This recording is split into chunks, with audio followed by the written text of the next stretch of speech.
Welcome to Mikasa. It's French for front Remember when door. Stanley was his father? Oh yeah.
5 health. So yeah. 5 Very health. excited. Don't remind me. This is so hard. I was aiming a gun. Spoiler alert. It's okay. You'll also take damage. You have to get out of it. Hey, I'm pretty sure there was things I think you the could do base to get damage out on this of it. thing could perma-kill Grimfrost. I Just mean, the base damage. You're not We can wrong. bring him back. You're a caster.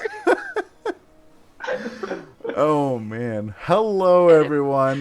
Welcome Hi. back. We're not panicking at all. Not even No, just it's a little fine. Don't bit. worry about it. Because one They person are. in the party definitely doesn't have 5 health right now. So, because I'm we'll cool Oh, as a we definitely cucumber. I are. wasn't even there.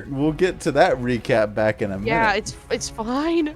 Everything's fine, you know. It's like the dog meme where the room's on fire. Like everything's fine.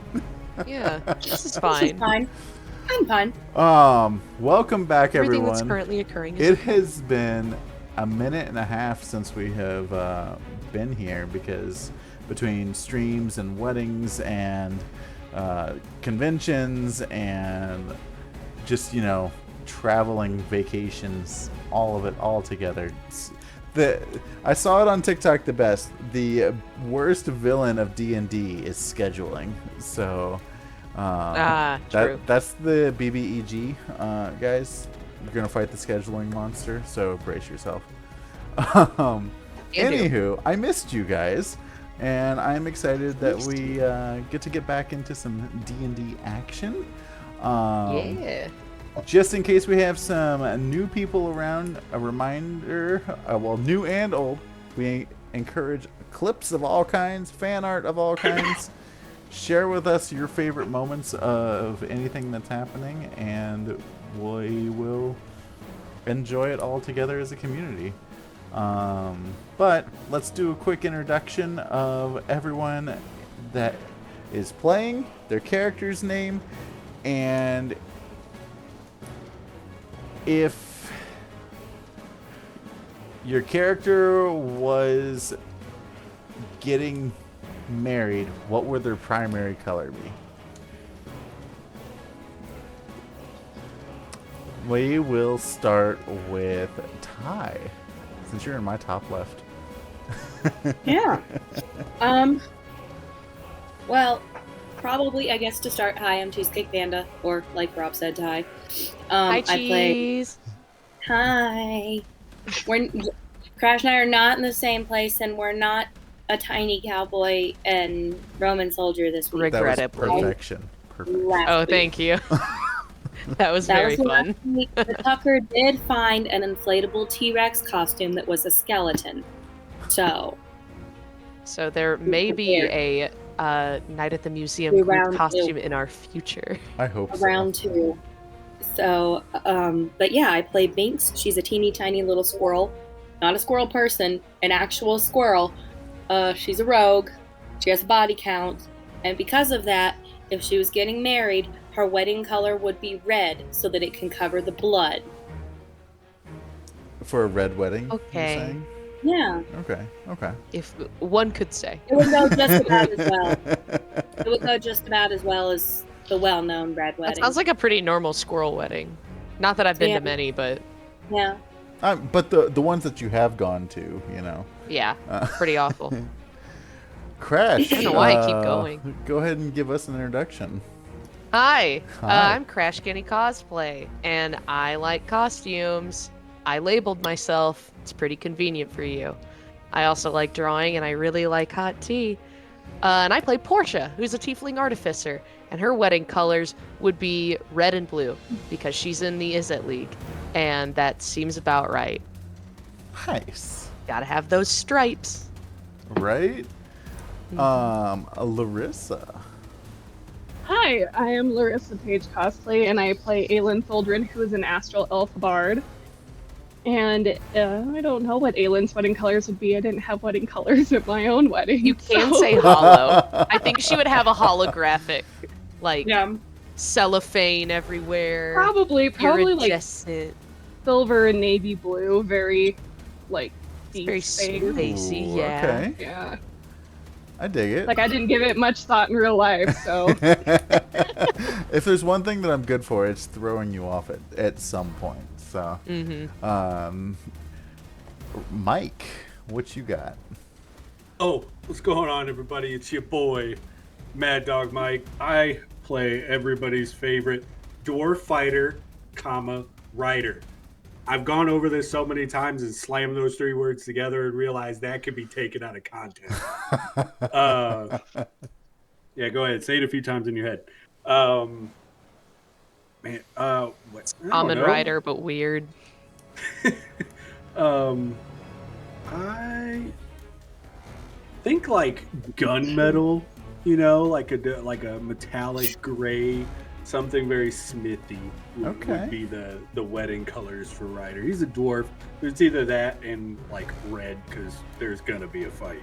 If I may, that is the most masculine, groom-based answer I have ever heard. Look, I was gonna say that is camouflage. the man answer. I was gonna say I don't know, camouflage. gunmetal, cobalt. If it don't say browning on it, I don't want it. That's when the wedding planner is just like, okay, and I'll talk to the bride.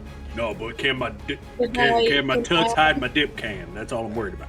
But if I can add, because you also picked red as a color, the one difference here is that everybody, if they come to Binx's wedding, has to be like Chippendale. There's no pants.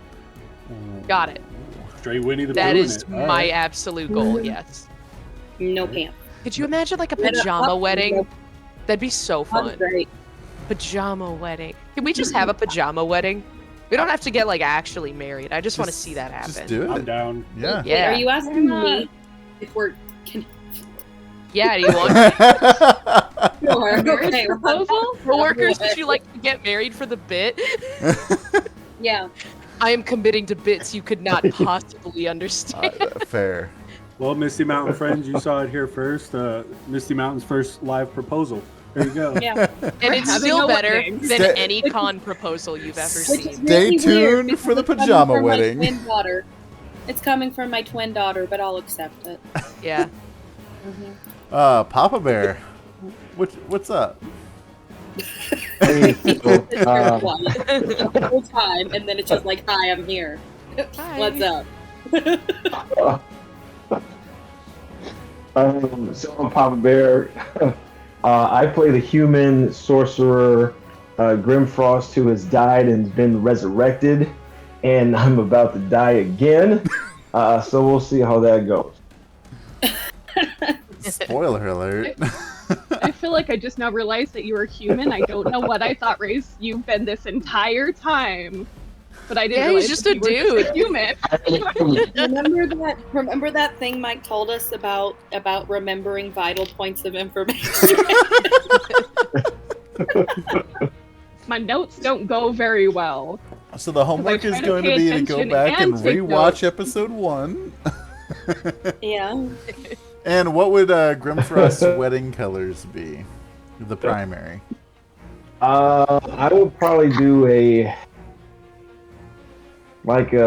maybe a white and baby blue, because I just like the way those go together. Okay. And that would go on robes. I definitely wear robes, so baby blue and white. Yeah. That would be nice. My brother's wedding was like baby blue and yellow. So nice. That's an. Aw. I can. Okay. Yeah. My friend's wedding was all black. Very She had epic. 3 people to witness she got married so we could sign the notary, and then she got married and we were all wearing Nice. black. Nice. She wore a pair of Gucci boots that were $750. Hey, that's like wedding shoes right there. So And I am your dungeon master, Rob, aka Evil Rob, aka Rifle Stud, aka Happy Nerd Photo. You can find me everywhere at all at the same time because I'm always watching. And me as a DM, my primary wedding colors would either be, and they would either be like a nice shade of red, like my wall over here, or maybe like a dark forest green mixed with black. I'm sorry, but I have to say the way that you stuttered for a hot second made it sound like you were gonna. It made it sound like you were gonna go say just some real nice shit, like Some real nice shit. Okay. yeah. Let your wedding planner be real with you. Yeah, you know, totally. And I am definitely not here to, you know, torture my players or anything, but we're gonna have some fun. I did get to torture one of our other DMs here on the channel, Thousand Faces Cosplay.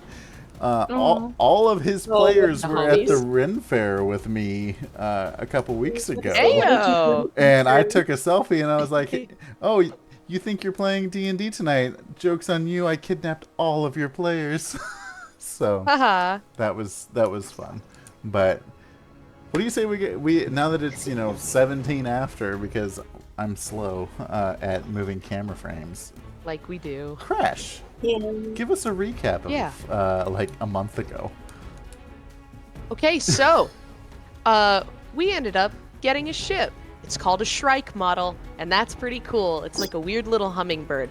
We decided, while still drunk, Portia needs to make a cannon for the front of that, using that crystal that we absolutely stole and caused all that trouble to get. We have a lot of weapons now. We went to Topola's Tower, which is really cool. It's on like a weird rocky mountain, and she's obsessed with seagulls and also the color blue. Really love that for her. I also support women's wrongs. Also, she has a map to get to Doomspace, which we need. But we've got some problems because there's this giant creature swimming around called Big Mama that's basically a space barracuda, and it sucks. And it will probably eat us and other stuff if we don't get rid of it. So we're attempting to do that. It's already eaten one person. Well, I was getting to that. Okay, yes, it will eat things. And it has unfortunately eaten our caster, which is obviously the worst case scenario. And we need to get him out of there because she doesn't actually have the map to Doomspace and has to like map it herself. And if that thing's swimming around, it messes everything up. And also, I don't want my de facto father figure to get eaten. Also, we had a lovely dinner. I appreciate that. We did. We had really yeah, nice. she cooked and everybody was really sus, but it was actually delicious. It's true. You guys were very, you know, suspicious that she was trying to like kill you or something. I don't know why. You just assume Birds and children are both untrustworthy. Yeah. Micken. You just assume that every NPC that I put in your path is just trying to kill you. Micken was a bad guy. No, Was a birds, guy, okay? And different person. birds and children both untrustworthy. Not Oh about yeah, the birds, he's not about the actually an children. alien. So, the Void Scaver just came, just like flying up, and did a bite attack on Grimfrost right in front of you. One of you, I think Portia, was on the actual Shrike ship off in the distance, if I'm not mistaken. Mm-hmm. Yes. And manning the cannon. It is your turn in the initiative. So having seen, you know, this giant fish thing, you know, kind of make a biting attack towards the ship and swallowing one of your friends. What was your distance? Do you remember? I am 400 feet away. Do you think that Portia would be able to see in detail that Grimfrost was swallowed? You're asking me? You're the DM. I was going to ask you. I don't know what your vision I don't know. is. I don't know what my vision is. Like, okay. I mean, In your defense, if Portia, I- he was on a decoy dinghy, so I think you would be able to see an entire tiny. Oh boat yeah, get eaten. it was the I was boat gonna say as well? she would definitely see the thing that we're on move. Yeah. Maybe not necessarily him get eaten, but she would see us get. I would say that you definitely saw Big Mama make an attack on the boat, but you wouldn't know for sure if Grim was swallowed. Okay, fair enough. But you can definitely, from 400 feet away, hear a high pitched little. Like Yeah. you just. Yeah. Okay, bad. I will go ahead and I forget, did we already activate the cannon and get it ready to charge before we started the altercation? I can't remember if we decided if it's charging or if it's good to go. I'm pretty sure we decided you were having it charged and preemptively so that you would be ready for an attack. Okie doke. Then Artificer question. Because I have an arcane rifle, when you cast a spell through it, does it take on the range of that spell? I assume it's yes. Let me verify. Because like the range for just firing a bullet is different from like firing like Scorching Ray or something. I'm inclined to say yes, even though that leaves me at a wild disadvantage. What? Wait, almost, what was the question? Almost using the rifle as like a spell focus, essentially. Yeah, that's how artificers do. It's like a magic wand, but it's gun. Let's give you an extra 50 yards range. Okay. If that sounds fair. Sounds great. Doesn't clear 400 feet, but that is nice. Yeah, well. Okay, I will take... I'll take my arcane rifle, and I'm gonna hold off on the cannon for now because I don't know who is in there, potentially. So I'll just attempt to take a shot past usual range. So if we get advantage from attacks because I ate that really we'll awesome just say Alfredo. It's a straight up roll. Awesome. Just like real life. I mean, is that not what a really good Alfredo does for you? You know. Oh, yeah, Oh, it peps does you up. for me, Yeah. 100%. I love cream sauce. Who doesn't? It peps you up for like 5 minutes, and then that lead ball hits, and the itis Yeah. creeps in, and Absolutely. Okay. I've never had that problem. I can pack away a lot of pasta. All right, I got 18. An 18 hits. Okay. It's not a ton of damage, but I'm hitting it. I never have to use D10s. This is so weird. I apologize. I'm coughing so much. Jane knows I started losing my voice before New York Comic Con Oh, it even was so started. bad. She sounded like Roz from Monsters, Inc. Yeah, Caitlin told us a joke one night. It's still kind of there, but Caitlin told us a joke one night, and I couldn't laugh, so I just went like.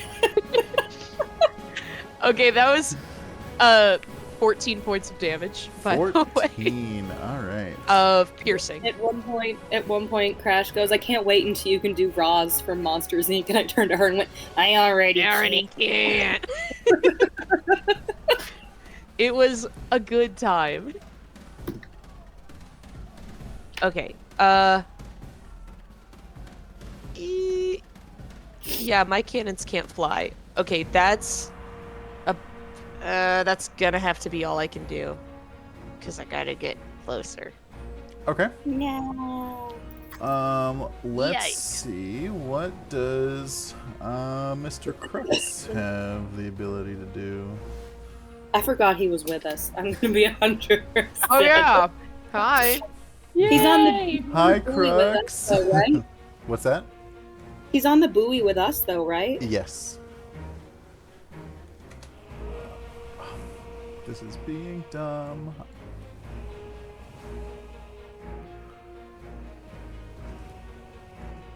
I have like 13 tabs open right now, trying to keep everything separated here. I don't need auto gnomes, I need Crux. Oh, I might go make tea when we go on break. I'm so super tickly. 10 out of 10 would recommend. I have a thing of honey that's this big because I go through it when I make tea like crazy. So I've got like a pint of honey. Dude, I'm so happy. That lemon tea that we did tastes so much like this lemon macaroon tea that I loved from a store in Kentucky and can't go back to. And Did you get scratching that itch. Did you get any of the peach Bellini? Because that one's also really. I did not. I got the Moonlight Path, then something else. I like the Moonlight one. Okay, but I just like Earl Grey. if you guys are confused, we at Misty Mountain, we also make tea. We're getting down to the end of the last batch that we made, so we should be getting some brand new ones for the shows here soon. So we should have more to sell, but we make tea. When did We also have rock sugar, and it really scratches the itch that I have of putting aquarium gravel in my tea. It sounds like a bunch of little rocks. Oh, It's it really just gets the itch. It just gets the itch that I need to like feel like I'm eating a rock. Yeah. Yeah. You know, the feminine urge to feel like you just need to eat a pebble. To just eat a rock. All right. So as Big Mama is kind of, she's made her swimming like attack and it was just shot at, and she comes down. Crux is going to throw a force grenade and try and stick it kind of between one of the scales. And because he is slightly intoxicated, oh wait, no, he has advantage because he ate with you guys. Absolutely bomb Alfredo. Okay, so he rolled a 19 instead of a 1. So the 19, he throws this force grenade and it lodges right in between one of the scales on Big Mama. And let's see. Big Mama needs to make a dexterity saving throw. Fails it. Oh yeah. And I need 5d6. Dang. 2. Need me some of those. 4. I know, right? It sounds lovely. 5. I need to find my character sheet. I have up Lila. I need B. The real juxtaposition between playing just like a beautiful, like mysterious woman and then a squirrel. A big titty rainbow stained glass mysterious woman, and then a rabbit animal. Yeah. I mean, that's basically me going between Portia and Dale. Yeah, a beautiful woman and a teenage boy. The pipeline. So as this grenade, a big titty lady, and then a feral little child. This grenade explodes and, kind of rocks your buoy a little bit from kind of the concussive force. And it deals 20 damage to Big Mama. Woo! And he reaches down to his belt to get ready to throw another one before she gets out of range. And he starts patting. He's like, oh, that was my last grenade. All right. We'll wait till she comes back around. And so now... Hey, you mean your last grenade? I used one. I must have gotten pickpocketed in that dwarven city. I don't remember what happened. But anyway, let's argue about it later. So, Portia, since you're on the ship, I'll let you kind of control the positioning on how the ship is moving. You can do a full movement however you see fit, since you're the one that's on it currently. If you want to get closer, if you want to aim towards it or broadside, you let me know what you want to do.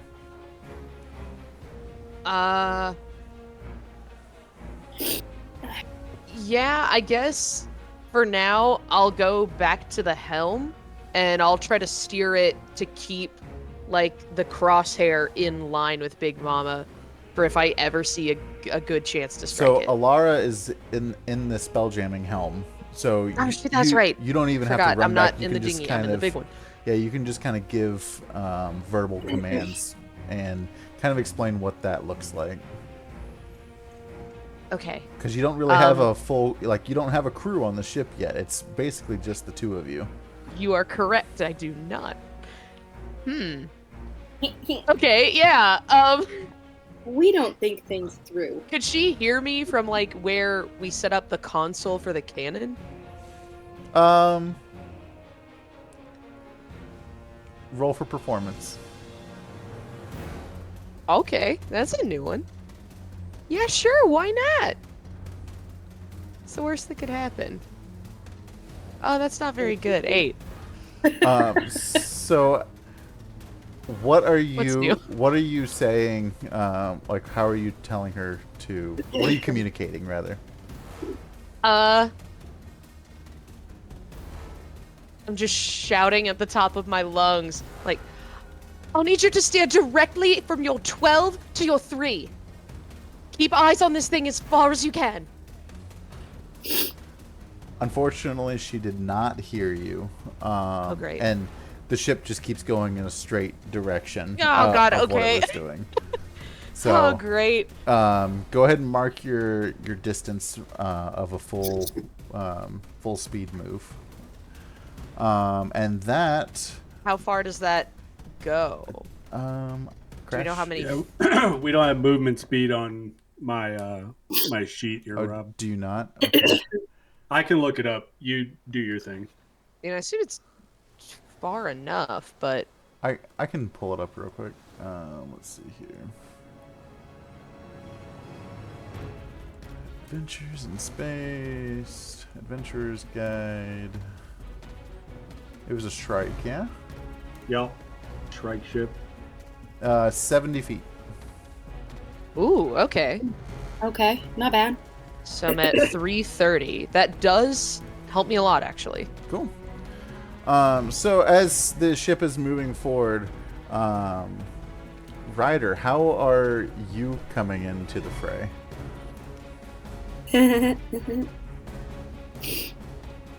So, kind of coming up on the back right quarter, swooping in on this little dinghy.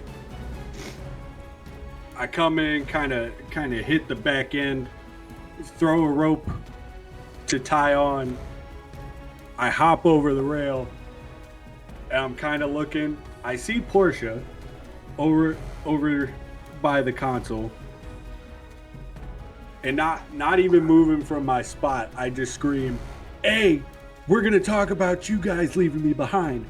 B, what the hell happened?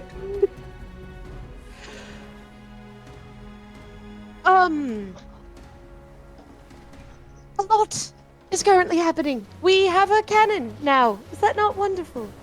We'll deal with that also later. And I kind of call over my shoulder, and I scream. Ooh, I'm gonna have to learn how to say that name.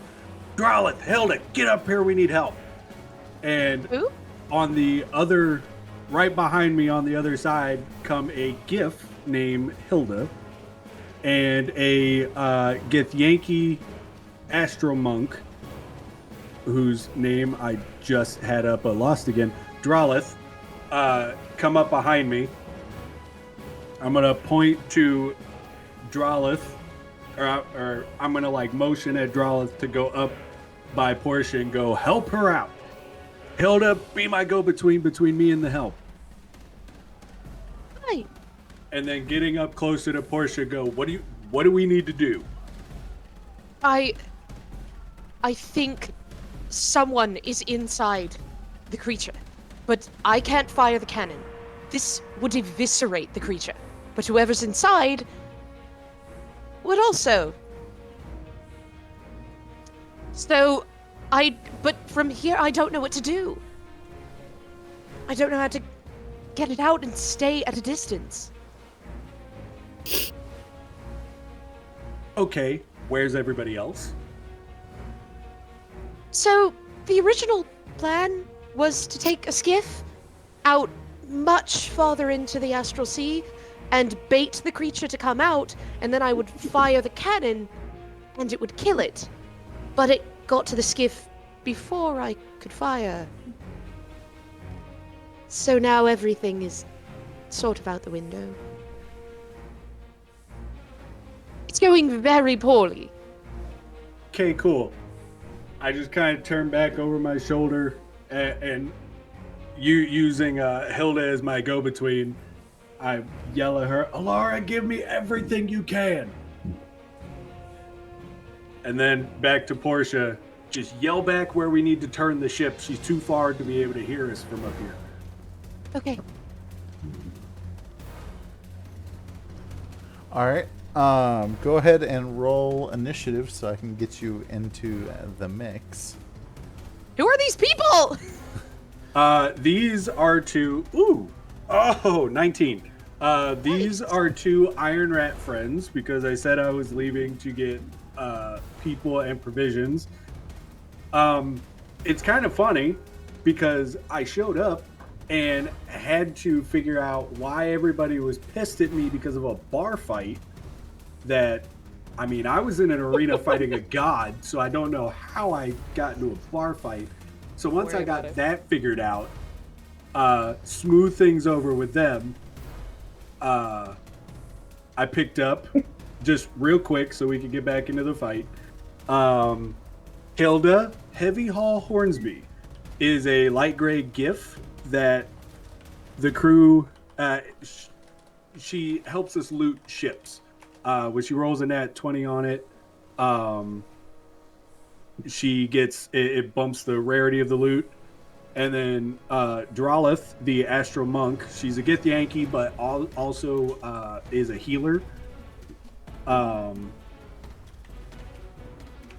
It's a man. Sorry, I missed that spot. Kind of tattered blue robes, deep V exposing the chest, is bald with intricate head tattoos and a long white beard. So someone basically to just 2 extra crew members and kind of a healer to help us out. And a small amount of provisions on the little dinghy I showed up in. Ew. So yeah. I'm looking for a stat block to use for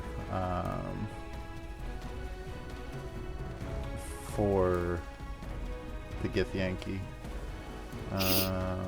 So I'll have you go ahead and roll initiative for those 2, Mike. Okay. We'll say for Drolith, got a 13, and Hilda got a 14.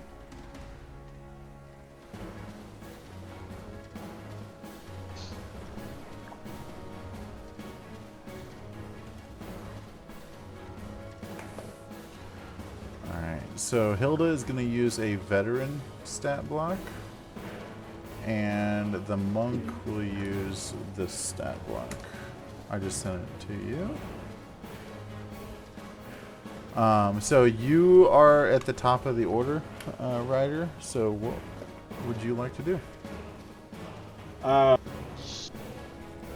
What we moved 70 feet. We were at 400, right? Yeah, so you're about 330.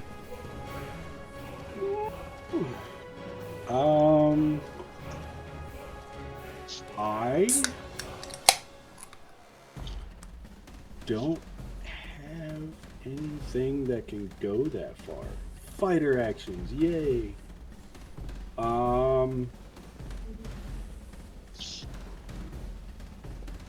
Yeah, they're. So looking at Portia, I go, besides the big cannon, was there anything else you changed? No. At least I don't think. Oh, well, we did give it a name. It's the Chaos Cannon. I like that. Okay. I thought you can might. dig it. All right, I guess I'm just gonna hold my actions just in case, because I don't have anything to help at the present until we get closer. Okay. That takes us to Big Mama's turn. Let's see. At the start of each of the Skaver's turns, any targets that were swallowed take damage from the digestive juices in the Skaver's gullet. Oh my god, yeah. So give me a second to get 2d10. Seriously? Hold on, buddy. We're coming. Doing our best. All right, you will take 2 points of acid damage. Oh. That. So that worked out. I mean, you're still blinded and restrained, but you have total cover from any attacks from the outside. So, Yeah. oh, he's frozen. Did we lose him? That was the 2 points of damage. We lost him. You did say he was blinded and Just restrained, lost so like. everybody. You're right. Everybody imitate the Grimforst right now.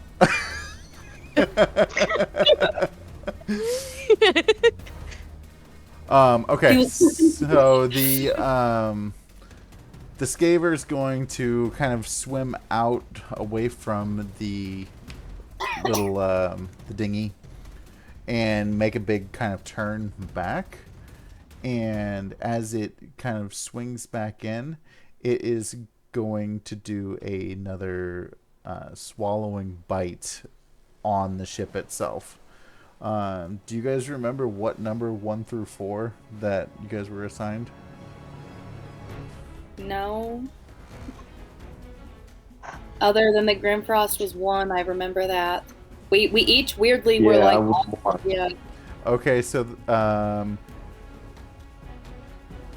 Ty and Aylin, if you guys want to pick between 2 and 4, Crux will have the last one. And that is who, I'm going to roll a d4, and that's who is going to be targeted. We. What'd you say, Aylin? I'm sorry. I'll do 2. 2? 2 and 3? Alright. It is a 2. That's what I there thought. goes Binx. No, it's me. It's both of your spellcasters. So, Yeah. so you see People that we this don't want in there. this giant red orb, like just kind of like snaking towards you, and like this giant mouth opens and makes this swallowing bite attack at you. So let's see here.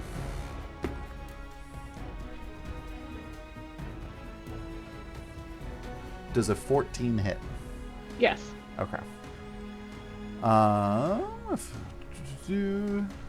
Go ahead and make a dexterity saving throw. Ooh, my dex is surprisingly good. I got a natural 20. Hey! A 24. Oh, thank God. Nice. Yay. Okay, so you will not be swallowed by the Skaver. And I'm sweating. you're You are in a hoodie. I was like, Stop that's putting it. the Right. casters in a situation. 4,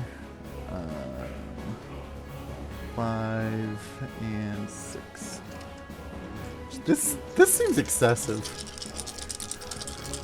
A touch. 6d12 for the damage on this. Oh, God.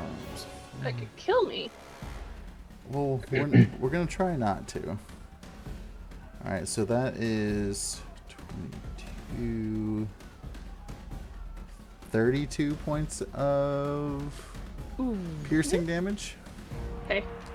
Ouchie.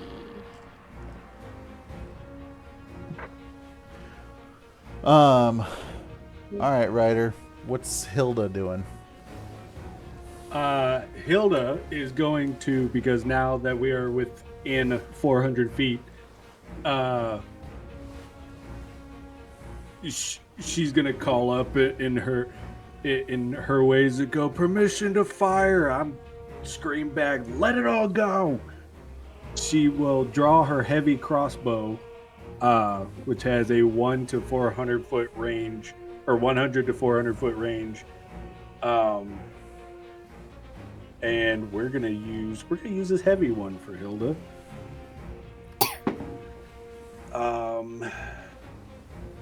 Plus 19. 19 hits. Okay. 1.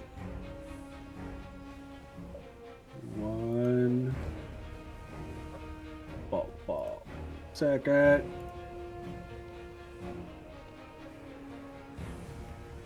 4. Oh, I lost it. That's not a whole lot. 7 piercing damage. Okay. Damage is damage. Damage do be damaging.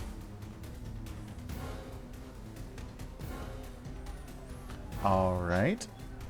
And what would Draelith like to do?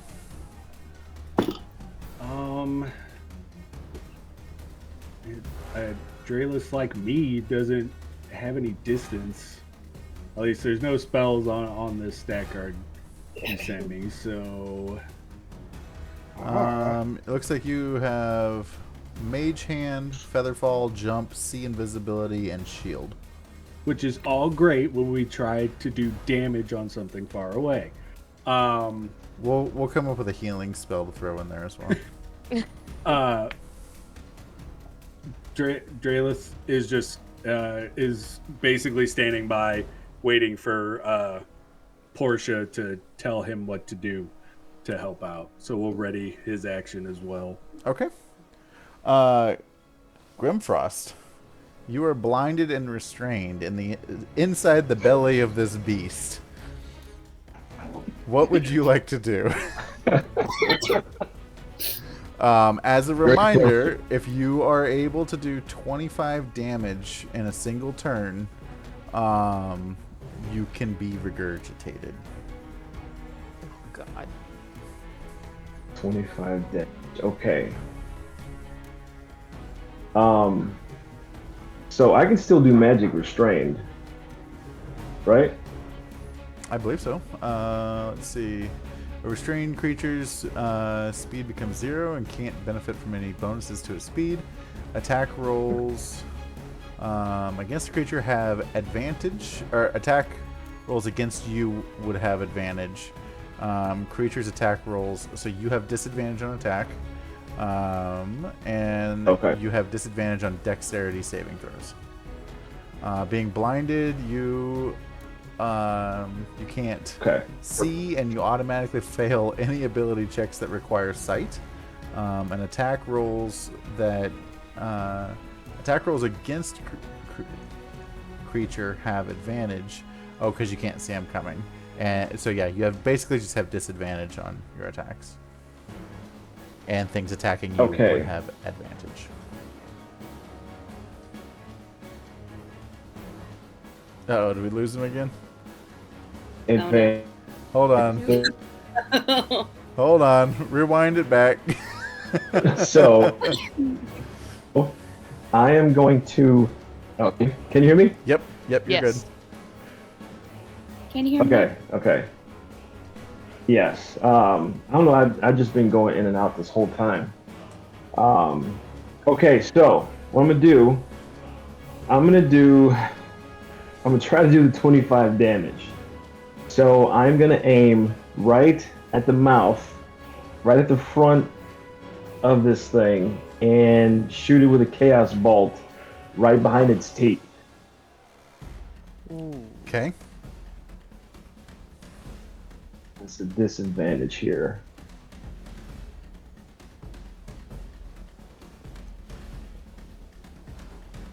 Okay.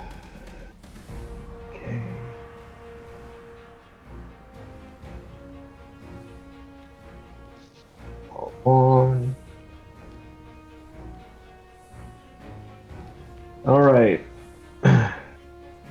So I got an 8 to hit. An 8 does not hit. Yeah, I figured as much. Oh no. So what is so going I'm gonna do through, what is going through Grimfrost's mind as as you're in here? So I'm in the belly. I can't see. So I'm looking for any light through its teeth to kind of point to where the opening might be. So just in that direction, I conjure my spell, and I'm just so hurt. I don't have the strength to do any damage to the creature. And I can't move, and I can't see, and I know this feeling because I've died before, and I'm just really starting to panic in the mouth of this creature. And it's like, not again. I just got my family back. It almost like you don't hear an actual voice, but in your head you hear something tell you, it's not your time yet. Aim for the light. And I will give you a second attack. So with that, I'll give you a second attack for free from that. Shadow Warden powers. Okay, here we go. Grimfrost, I would like to remind you as well, you do have a bangle that boosts your damage if you can get a hit off.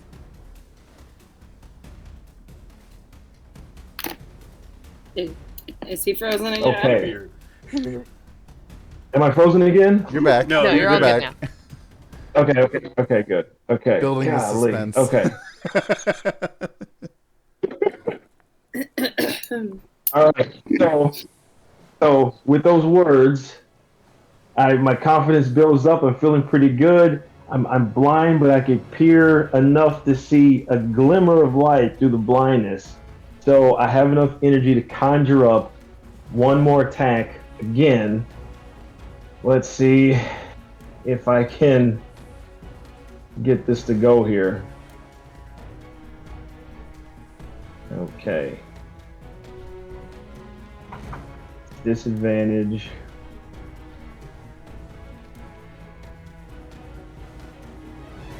Ah, a 2. A 2 does not hit. Wait, Grim, did you eat with us? Did you eat dinner? Yeah. He did, but he's restrained and blinded from being inside. Yeah, but if he's rolling attacks at disadvantage, that would just make it regular because you said we get advantage on attacks. Okay. Yeah, I did say that. Okay. So then I get an 18. An 18 does hit. Woo! All right. That is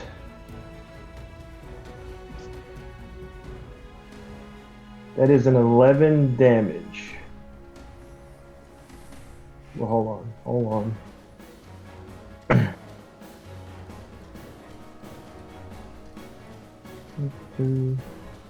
The music that I picked. Okay, that was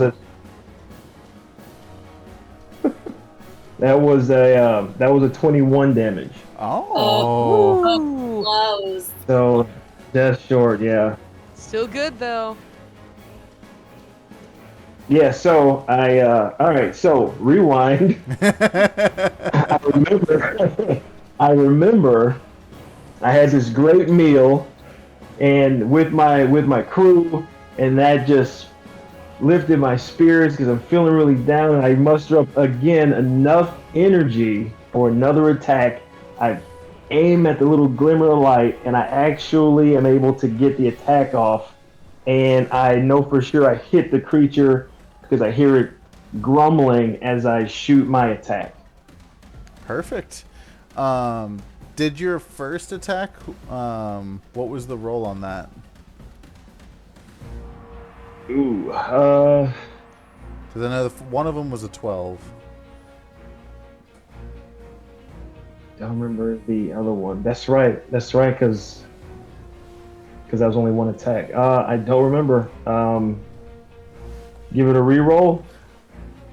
Yeah, we'll give it a reroll. I'll be generous.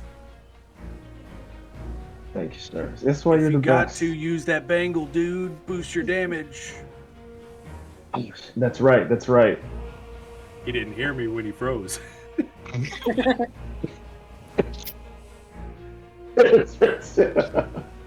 This one is a 16. A 16 hits. Yay. So you got 2 successful attacks off. What was the... Go ahead and roll the damage for that second attack. Or the first one, technically.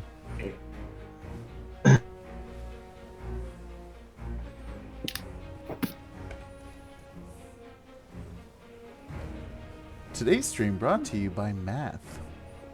Yeah. As much as you don't think you'll use it outside of school, you will. At least it's just addition and subtraction. Anything past that, nope. 15. 15. All right, so... Yeah, that's a 15, yep. All right, so let's see. Let's take another 15 damage off.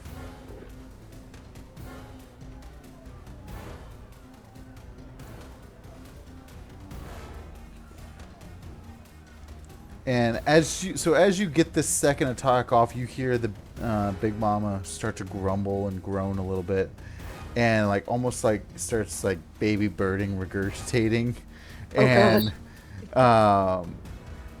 after she swims by and makes that attack on Aylin, and so she's just on the other side of the dinghy now, and she just kind of like coughs you up and like kind of projects you into space a little bit with, some small stomach acids. So you're close to the dinghy, but you are floating in space, so you do need to get onto the boat. Yucky. Either with the assistance of your friends or on your next turn. Okay, that's better than nothing. Aylin, you are up. Okay. How far away am I? Am I like really close to Big Mama? Yeah, like basically, like you could grab her tail if you wanted to. Okay, I'm gonna cast Scorching Ray, and I'm gonna cast it at level 3, which means I get an extra ray. Nice. So that's 4 rolls. The first one is an 18. Nice. 18 hits.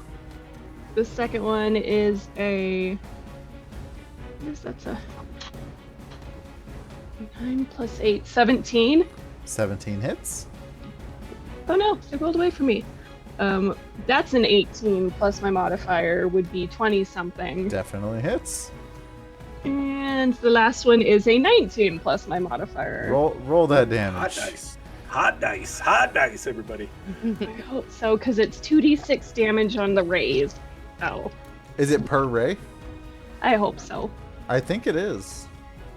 Okay, so 11, 16, 17, 21, 24, 26, 30. 30 points? Oh my god! Ew. Well, you were They tried to eat me! getting chunked Yeah, I'd out be either mad way, too. Grimfrost. Well, because once you said that it wasn't doing damage to him inside when we were hitting it, and I was like, okay, I don't feel bad shooting fire at it. So I was like, Yay. I'm not cooking Grimfrost alive, it's gonna make me feel really bad. Yeah. Appreciate that. Alright, so you've cast these scorching rays at Big Mama. Are you doing anything else? Are you screaming at it? No. No. You're just like, take it. Yep. Alright, Binx, you are up. Okay, how far away is Grimfrost? Grimfrost is probably 15 to 20 feet away from the dinghy. Okay, Good dice.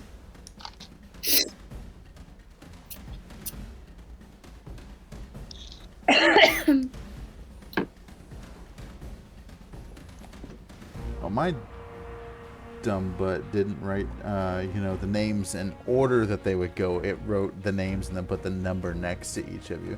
So this entire round has been awesome. out of initiative order. Oops. cool. I was like, yeah, some of us haven't gone yet. Weird. Yep, that would 100% be why. Yay. Okay. I don't have anything that can get to him to get him in, and I don't have the strength to do it either. I'm just you can gonna try and move the dinghy if you would like. I don't know how to do that. I think I'm just gonna try to fire at Big Mama Okay.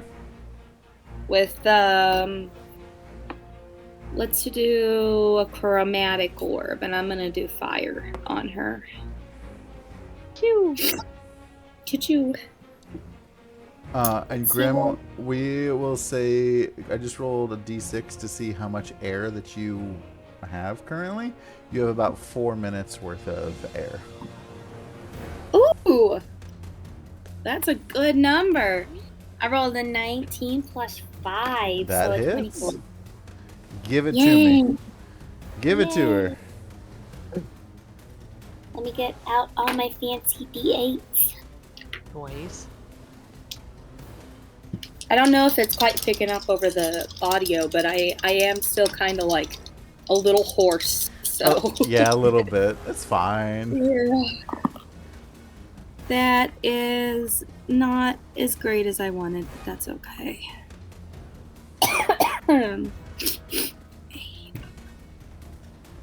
15.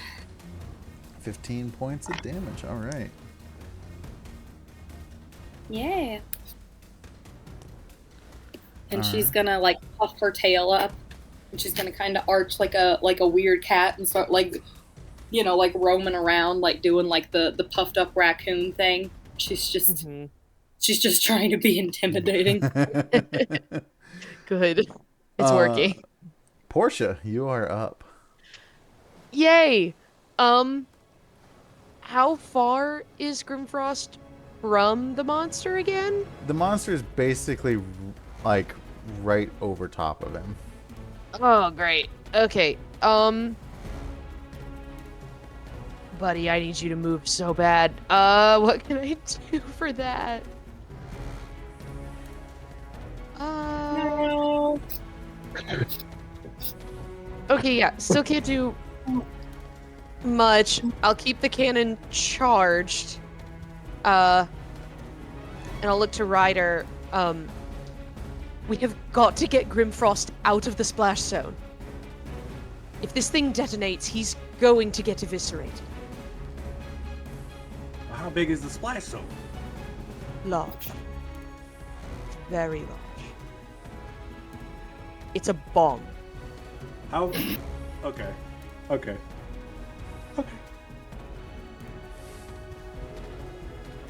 For context, a 30-foot radius. So 60 feet.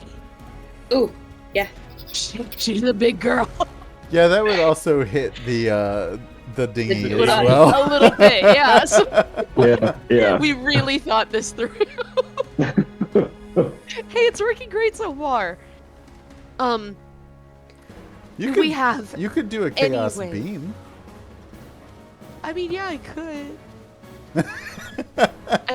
I could do that, You but don't like, have to do but everything at also max power. it's max power though.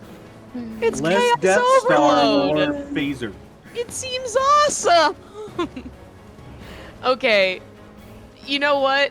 I'll look at Ryder and I'll have my hand over the smaller of the buttons, I guess.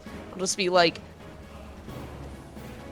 do you want me to try it this way, or should we try to tether Grimfrost and get him away from the creature?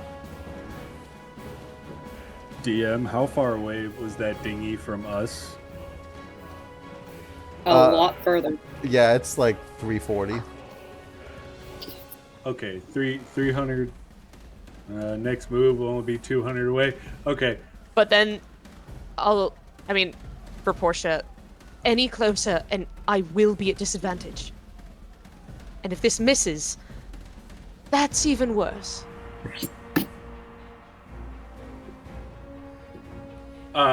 It's now or never. Pick one. Ryder's just gonna come up to the console and put his hand on top of hers and go, "Send it." Ah, full send. What is that? Okay, I'll do the chaos beam. Okay. Okay, let's just hope this hits. Ooh, okay. I mean, I get advantage, so if I get a 20 on this, that would be so sexy of me. Okay, no. But that is still a 26, so that's pretty good. 26 definitely hits. Okay, I have never done this before. This is 10d12 force damage. 10d12 plus 5. Yeah, so let's... And, Okay, I don't even have that many, so I'm just gonna take a couple out. 2, 3, 4, 5, 6. Yeah, I have 7. 8, 9. This 7. sounds like Okay. a reason for you to have to buy more dice at MistyMountainGaming.com. Misty Mountain Gaming.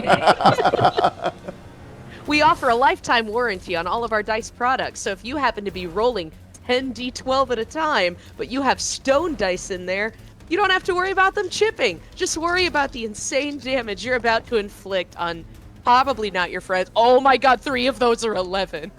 Yeah. Oh my god!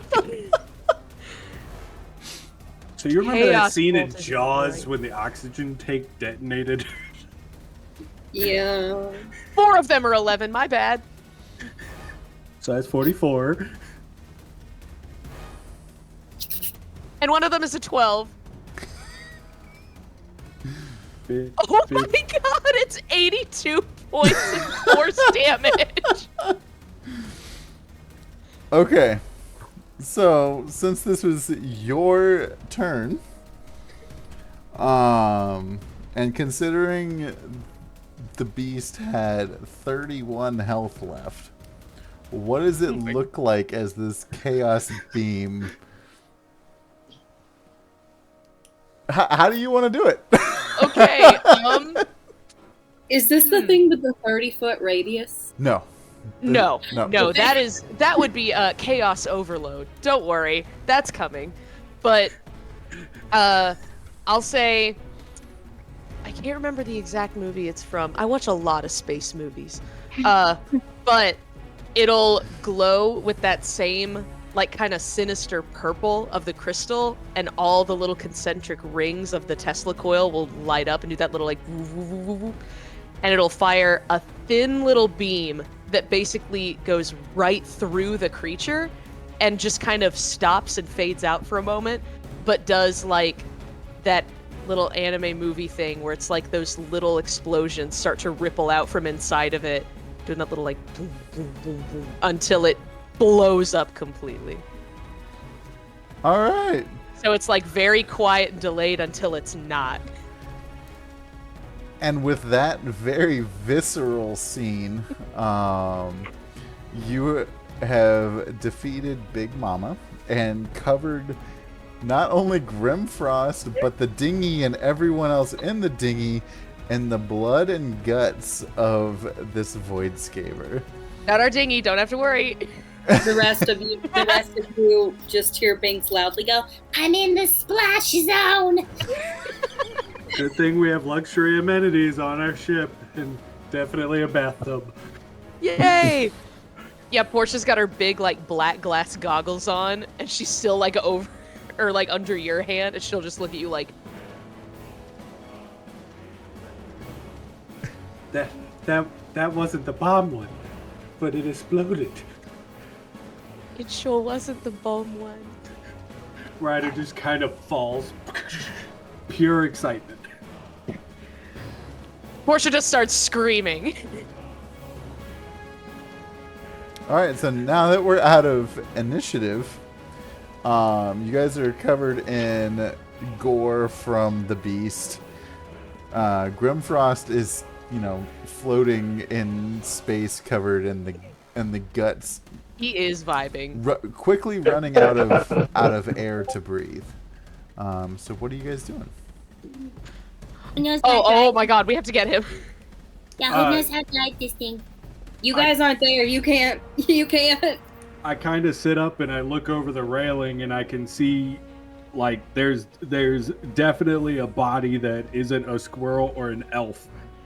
So I hurry up and run down to Alara. I was like, look, I know you're pushing it, but I need you to give me more. I think your dad's floating in space. Hypothetically, because he is floating in space, can I use Mage Hand to kind of like I was thinking the same thing. push him? Yeah. Oh yeah, lower gravity. Gravity. Yeah, Yeah. absolutely. 10 pounds don't matter. Or I mean, yeah. It's also a cantrip, so it doesn't waste a spell slot. I mean, yeah, Grimfrost is like 6'5", but he's still a caster. I bet he weighs like 90 pounds sopping wet. Now So I'm gonna cast Mage Hand and kind of like And 10 of that is the hair. behind him and just kind of like give him little taps to push him towards the dinghy as we move towards the ship moving towards us. It makes me think of the scene in WALL-E with the fire extinguisher. Those little like bumps in Basically. random directions. At least we're trying to get him back. Yeah. Yeah, so I mean, he's completely conscious, and you're able to get him into the boat that is rather disgusting at this point. right. He's also covered in stomach acid, so he just fits right in with all of us. Yeah. Yeah. It's more of a lateral move, honestly. So am I on the boat now? Yeah, you are. And I'm also On the heal dinghy. him just a little bit. On the dinghy. On the And I heal him just a little while we wait to get to like the real healer. Binx is gonna jump up on him and like grab his face with her nasty little hands and just start turning him in every which direction, just looking, just like, All right, that part needs some healing. That part's damaged. Oh, Aylin, you got a lot of work to do. You got a lot of work to do. So I see Binx, who's like in my face, breathing heavy, like taking a breath on me, and I just throw up all over Binx. Oh. You get 11 hit points back. she's just standing there, just like, Oh. Just imagine her like Simba in The Lion King, just. yeah, pretty much. She looks Grim dead in the eye and just goes, I'm glad you got that out. I'm gonna go over there. just walk. Yes, sorry about that. Sorry. When did you eat peas? Ew. I have no idea. As our ship pulls up to the dinghy, I'm gonna kind of call over to Draelith, so I can see Grimfrost is all jacked up. Like, Draelith, if you please take him down below and see what you could do for him, and then just start reaching a hand out to grab whoever wants help first onto the ship. Oh, you all look vile. Man, I'm not touching you. Yep. Nope. Take that back. You got this. Yeah.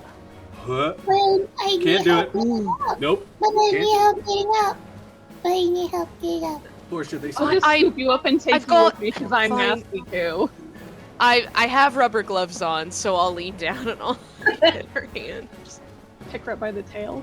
Can You somebody just see run Ryder me? pull his shirt up over his nose. Huh? Can somebody run me a bath in the sink? Yes, absolutely. Immediately. Thank you.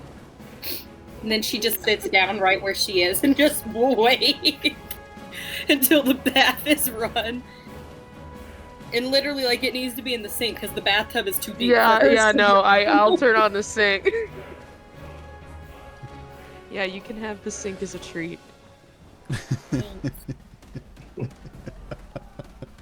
Ugh. Oh, please tell me we have a mop on board. They're leaving footprints. Come on, guys, Ugh. take your shoes off. Don't go inside with the shoes. I'm They gonna give went inside Ryder with just the a shoes. big hug because he's acting like that about his ship. Yeah. I don't Nope. wear shoes. I can't take them off. But I I can get you your shoes. I'm gonna slap him on the back and be like, "Good to see you back here, bud. I'm gonna go rinse off." look. I would rather swim in 6 feet of motor oil. I don't do vomit. I need new clothes. This is the worst. This is terrible. Where are we going? Back to the tower, I suppose. I assume Alara knows where that is. Does anyone know sending a message? Can someone tell Topla that we're coming back? I believe I still have a level 3 spell slot. So I will cast Sending. Before you do that, Oh wait, when in doubt, you also have the spell refueling ring. No, don't we have a sending stone with her? I was gonna say, I thought she Oh gave wait, us yeah, I did. Okay. Hi. Forgot I had that in my pocket. I'm really Oh. impressed I remembered with my crappy notes. oh Yeah. oh hello. Hey, you remembered Hey. my object, and I remember yours. Together, we're one. Not even a brain cell. We're at least the mitochondria. Oh, Everybody Portia remembers said somebody that else's I don't- object. You'll be fine. You Yeah, guys, once Right a day after you can keep a spell like slot in there of your choice, and you can use it whenever you want. hold Right on, after hold on, Portia don't move. said I don't do vomit, Binx just turns to her and goes, But you blew it up. You caused the vomit. I know. I was far away. That's what a Yeah, sniper is. But we You've killed were. people before. You should know what that is. Yeah, I'm not bothered by being covered in vomit. I'm just saying, That like, is I'm wild. gonna come back.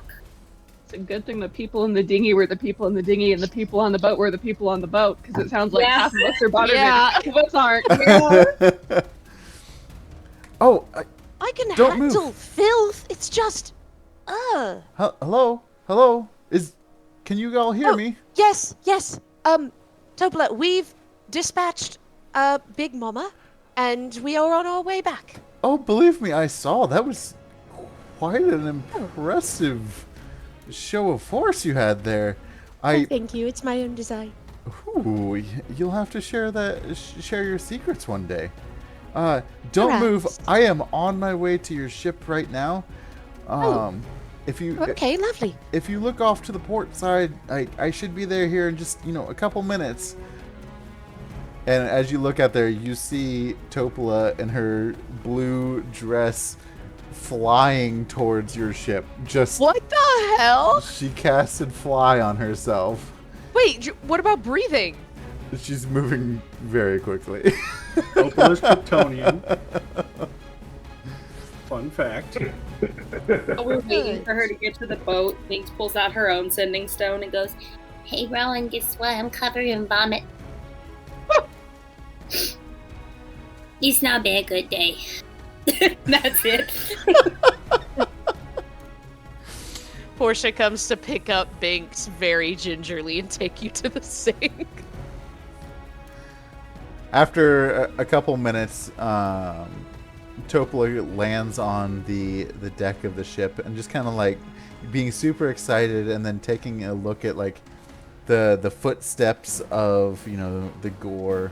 Are all of you down, getting cleaned up, or are any of you still up? Oh no, I am furiously scrubbing the floor. Getting close. I'm down. I'm definitely down, considering I was taken away. So. Okay. I'm probably with Grimfrost Yeah. because I also need a severe amount of healing. Okay. Well, I'm getting all the vomit out of my beard. all right. So you both can mark 10 points of healing from Drelith. And then don't forget, Grimfrost, that you got 11 from me as well. Nice. You So that's should be probably full like your health whole now. health pool, right? I was Yeah. about to say, Look at you Jinx. being all healthy again. Look at that healthy boy. Yeah, it is. Okay. 100%.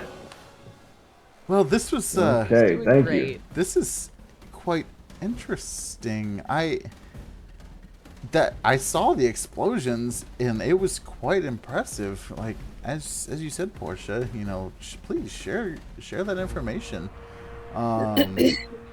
But yeah, I get distracted. I had a little bit of information that I thought might be helpful for you all. I know somebody that could potentially be an ally if you are looking to go towards Doomspace, that has a fleet, and you could potentially have more allies to move in and make your attack whenever that time comes. Riders kind of like that. To bring back the Wally references, that little cleaner robot that's just furiously scrubbing Yes. the floor, all the footprints, and Love he just that kind little of stops dude. for a beat and go, "Who?" and then goes right back to cleaning.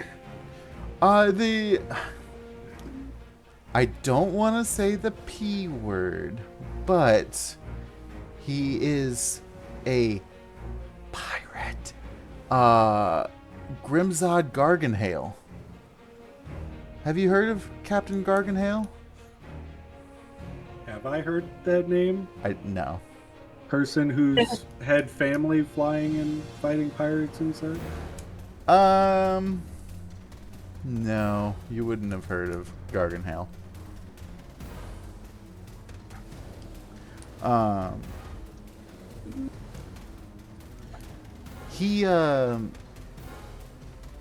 he has fought the astral elves many, many times.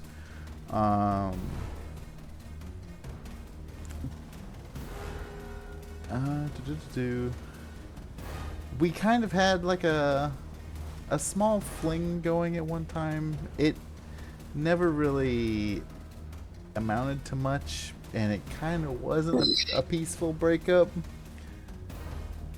But I do think he would help if you asked him. You know anyone that you've not been romantically affiliated with? Well, no. I don't see many people. Oh, I thought that meant that, like, you knew a lot of people, and you just really liked going around. I'm sorry, are you accusing I don't judge, I'm just saying you're a beautiful woman. Why, thank you. Thank you. You as well, my dear. I know. But anyway, I know that he has a small fleet of ships fairly nearby, and you may be able to persuade him to help you. And let's just say, you know, he owes me a favor. So, you know, maybe we can get something to happen that, you know, is beneficial. Who broke up with who? I would rather not talk about that right now. I want to. Give me a I mean, she brought it up. Give me a persuasion. She did bring it up. I'll roll my little eyeball dice for Big Mama. Oh, Because that's all that's said left. persuasion. Yeah. That is 12. All right. A 12, you're not able to get her to spill the beans. So Ryder gets done getting the boot prints and he throws the brush into the bucket and kind of walks on over and goes, "Will you be coming with us on this endeavor, or do you think that would hurt our chances?" Oh. Can I come with you? I would much love to sail among the stars. It's been a minute. I kind of turn around and my finger goes, okay, Aylin goes to. Yeah, we got room. Would your observatory be fine without you manning it for a decent amount of time? Oh yes, the autognomes, they basically run the place. Okay.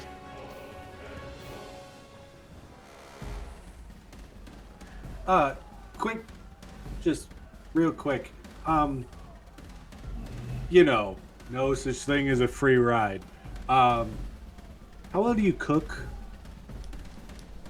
Well, I don't cook a whole lot. The gnomes really take care of all of that for me.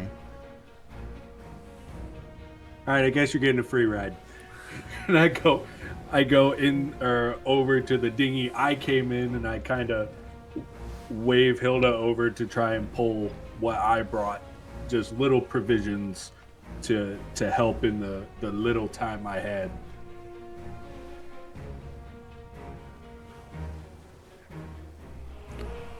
Binx comes back up about 10 minutes later, and she goes, I realized I smell kind of weird. All I could found was Irish Spring. So I smell like Irish Spring. But It is a vast improvement. don't go in that bathroom. It's kind of a wreck. Yeah, Great. you literally could have bathed in charcoal and it would have been just fine. It is quite clarifying. You ever try to get like charcoal and like dust out of fur? It doesn't work. Okay? It doesn't work. But you've already got so much black fur. I'm not a chinchilla. I don't dust bathe. I need water. What's a chinchilla? It's a thing that if you get it wet, it will die. Oh. So, blue robe Did you lady, fly a creature? No. do you know where this fleet is at? Oh, yes, I can get you directions to Garganhale's fleet. Or at least the last location that I knew he was at. I've been watching him for a while. Where's your Spelljammer? I'll take you down there so we can get this plotted out. Okay.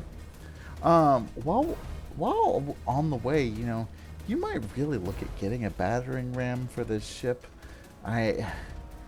It's got one. You got a spike. It could. Things can always be improved, dear. What's wrong with my design? Of the battering ram? You didn't design the battering ram. Yeah, it came with one. Yeah, but did we not? Wait, did we not put the laser on top of that? I thought we did. Yeah, because Oh. it's got the spike in the front, and it's like a Tesla coil now. Okay, Because gotcha. they Oh, it's a both fell off of piercing. it. It's a piercing Yeah. ram. Oh, yeah, that's right. We will we'll retcon that little bit of conversation there then because the DM forgot. And on that note, we are going to go to a break. Get up, stretch your legs, get a drink, a snack, popcorn, whatever you want. We will be back in just a few minutes. Next. And what should the topic of conversation be while we are away? I don't know yet. What We'll find out. What would Ryder's what? favorite Halloween candy be? He seems like a Whoppers kind of guy. Oh, you take that back. And we will be back Ryder on that does, note. or what? Are you?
me crackhead? of being a plastic crack addict because Dude, you have a TikTok that shows us how bad don't it is. have a problem. You have a problem. Okay, here, and you didn't even go all the way down the shelves. You stopped at the end of Legion, didn't even get into Armada or Crisis Protocol. What's up, everyone? We are back. Not to mention the Power Rangers minis you have. I am being gaslit right now. That's so gaslighting. He's just saying correct things. Yo, Mike, I'm gonna get some more Dark Troopers, man. Miniature Market's having a sale. It doesn't help that you were itching your beard while doing that. he was doing it on purpose. Nope. Freaking crackhead Fred over here. That's definitely not me. It's fine. Get Anna. No, just all right. Exactly. So, yeah, you guys are on the ship. You have asked Topola to come along with you to Garganhale's fleet. She's given the coordinates to Alara, and you're ready to start making your way that direction.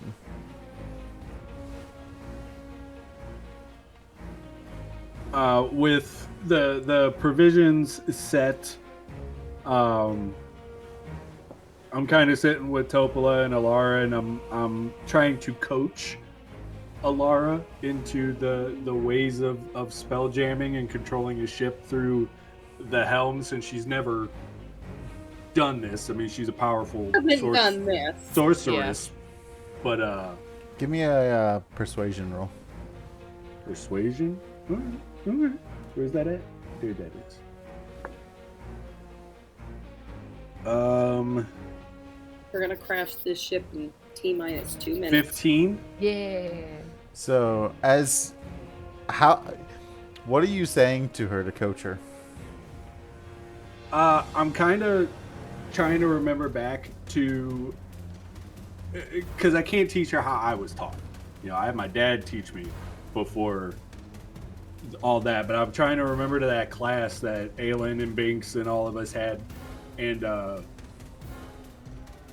kind of trying to say along the same lines in my writer-esque way. Just telling her, like, you know, the ship is like you. Like, you're floating in space, and you just kind of go with it, you know? You just feel it, do it. She cuts you off and kind of comes out of the trance in her helm and looks at you and says, "Last time I checked, I believe my magical abilities are far superior to yours. Would you like to pilot the ship and me take control of battle?" This is why I like her. This how powerful you are. Binx could do this. No, I can't. I have more control over the magical essences that are flowing through here. How about You're you? gonna do great at the academy. I like this kid. She's gonna go far. She sits back and like gets back into, you know, her focus and like channeling to control the ship. This kid's got chutzpah. That's what we need more of. That right there. I like that. Hey, Ryder, how old are you? It is rude to ask a dwarf his age. Well, I'm rude. So how old are you? 300. No, I want Ryder specifically because chutzpah's a very grandpa word.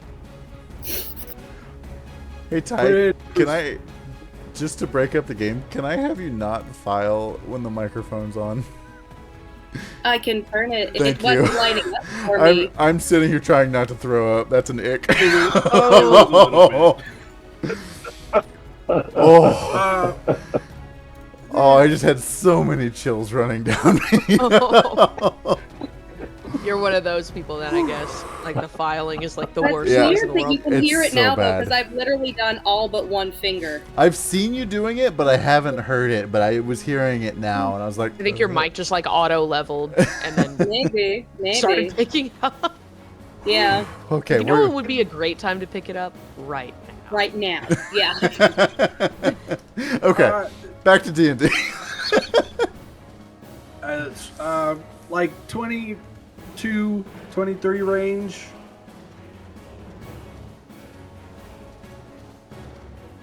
I'm letting other people RP because I have to finish this, so I have to be muted. So enjoy. But I'm just kind of going back and I'm talking to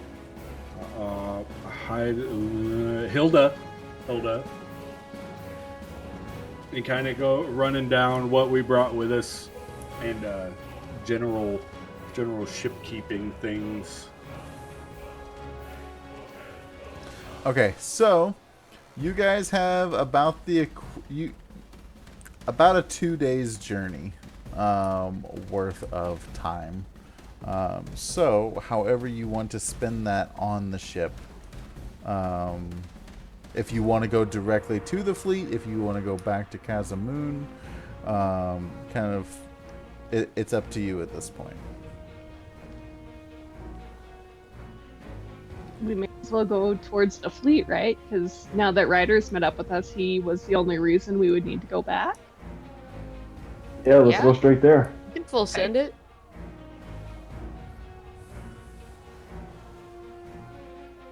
I want to go bother Hilda. Okay. Can I take a long rest during this time? Yeah, absolutely. Okay. Because I have about half my health points. So I would love to take a long So rest. technically, you could take 2 long rests, but that doesn't benefit. So, we'll just say one of those days is, you know, a good long rest. Yay! Yeah, I think I'm that's also like our going first to. one.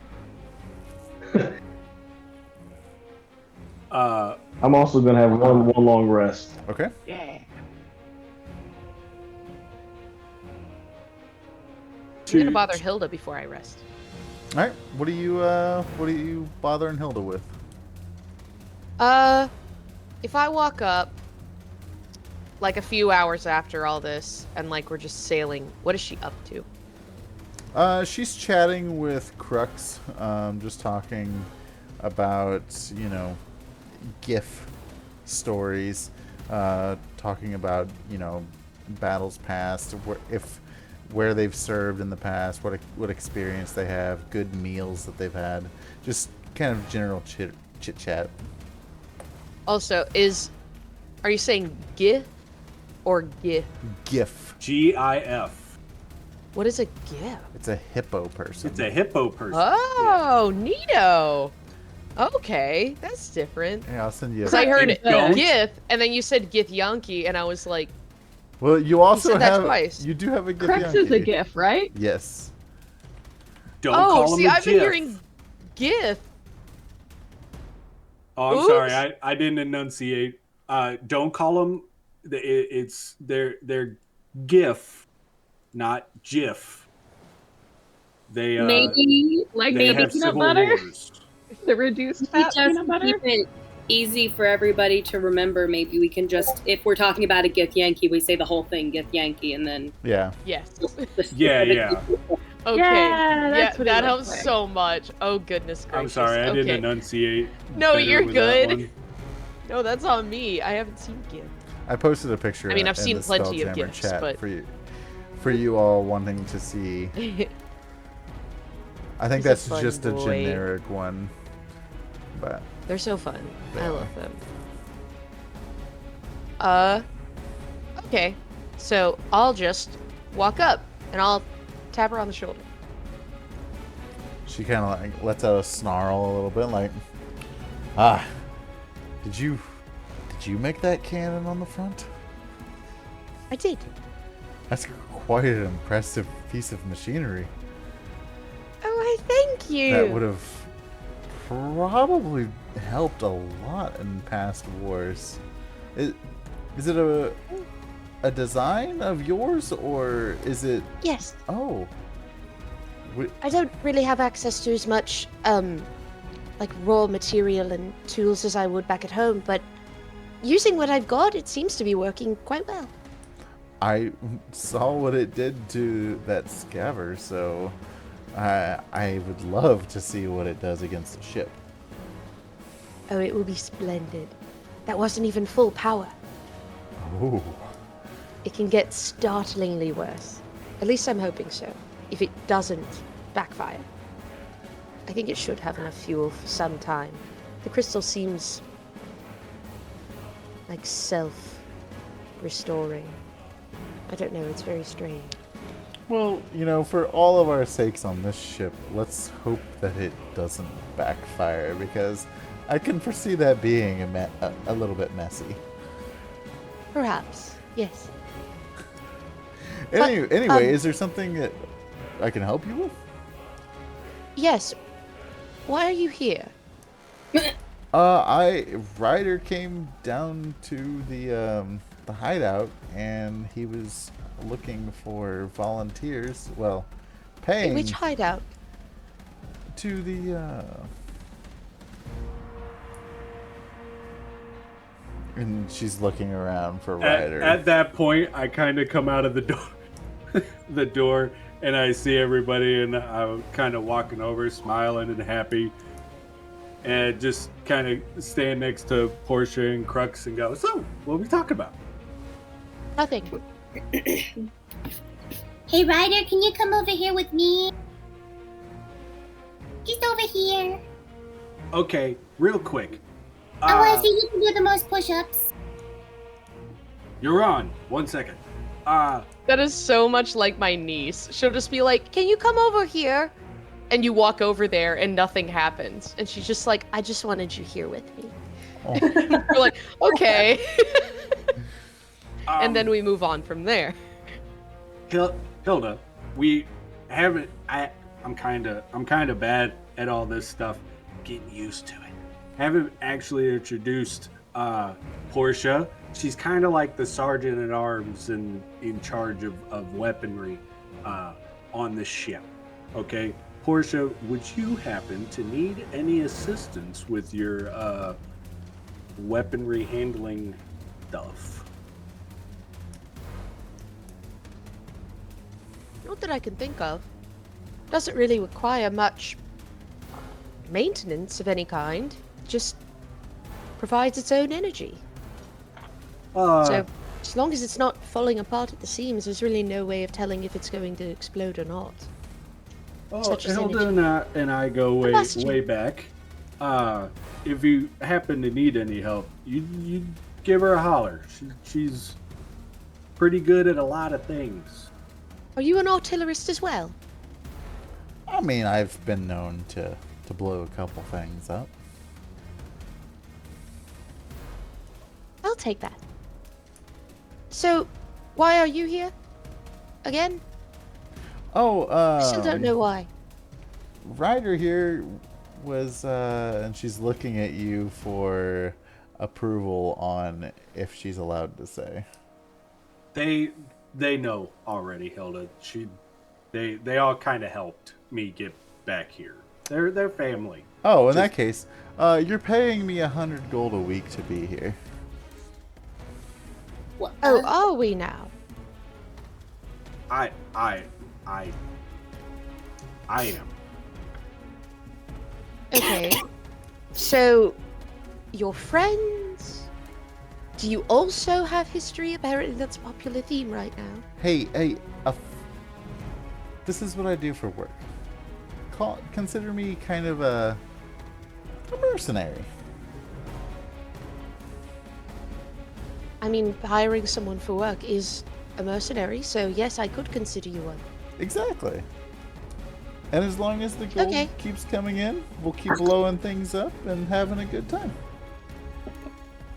I didn't have a whole lot of negotiation room, seeing as how pretty much the entire group was ticked off that that Ryder trashed our favorite bar. I'm gonna go with Binx now. Oh. And then I stop. Standing on the other side I of the stop boat. and look over at her shoulder and go, "Yes, I figured it out." And then go over to Binx. Respect you. That is amazing. I can't imagine what they put up with Calder if he can get to a bar fight. Still retain a level of respect and authority. Amazing. Well, my respect came from the fight with Calder. They have respect for you because you like trashed the joint, and they all thought it was pretty badass. Yay. Even though, is it true somebody broke Grimfrost's nose? Yes.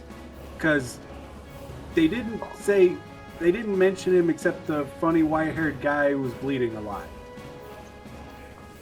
Yes, he got hit quite a few times. I think I was taking a really long bath during this. Yeah, because it couldn't have been me since, God fight. Still don't know what you mean by that. Aylin and I will tell you later. Okay. I'm gonna go find Drawlip now. Okay. And how would you like to approach Drawlith and pester him? I'll just waltz up and cut to the chase. Are you also here because of Ryder and getting into the bar fight and now you're being paid to be here? Oh, yes, What's your name? What's that? What's your name? My name What do they call you? Oh, I'm Dralith. I am Rayleigh. a astral monk. He has intricate head tattoos. He's a Githyanki. He's got a long white beard. He offers some minor healing, but he is a monk at heart. It's like, yeah, whenever Ryder came through the hideout, I was looking for work at the time, and I told him I was like 40 gold a week, and I can, make sure you stay a little healthy and at least offer a little bit of, defense on the ship. Goodness, then why is Hilda being paid so much? Wait, how much is Hilda being paid? 100. I thought that was the deal. Oh.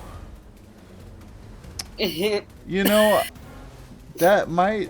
I mean, I understand if she's also an artillerist, it does require a lot of work, and there is right. an inherent danger in the position, so...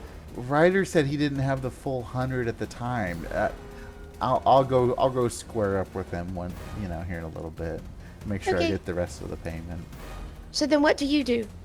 Well, if you have any aches or pains, I have some magical abilities to heal.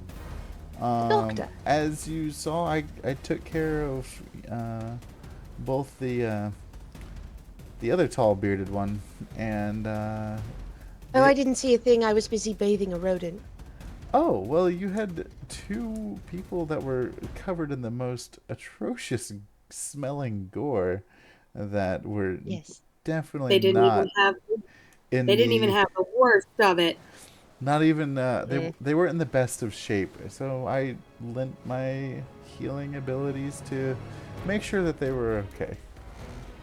Yes, definitely watch for the tall one, very brooding, has the white hair. Yes. He's very soft.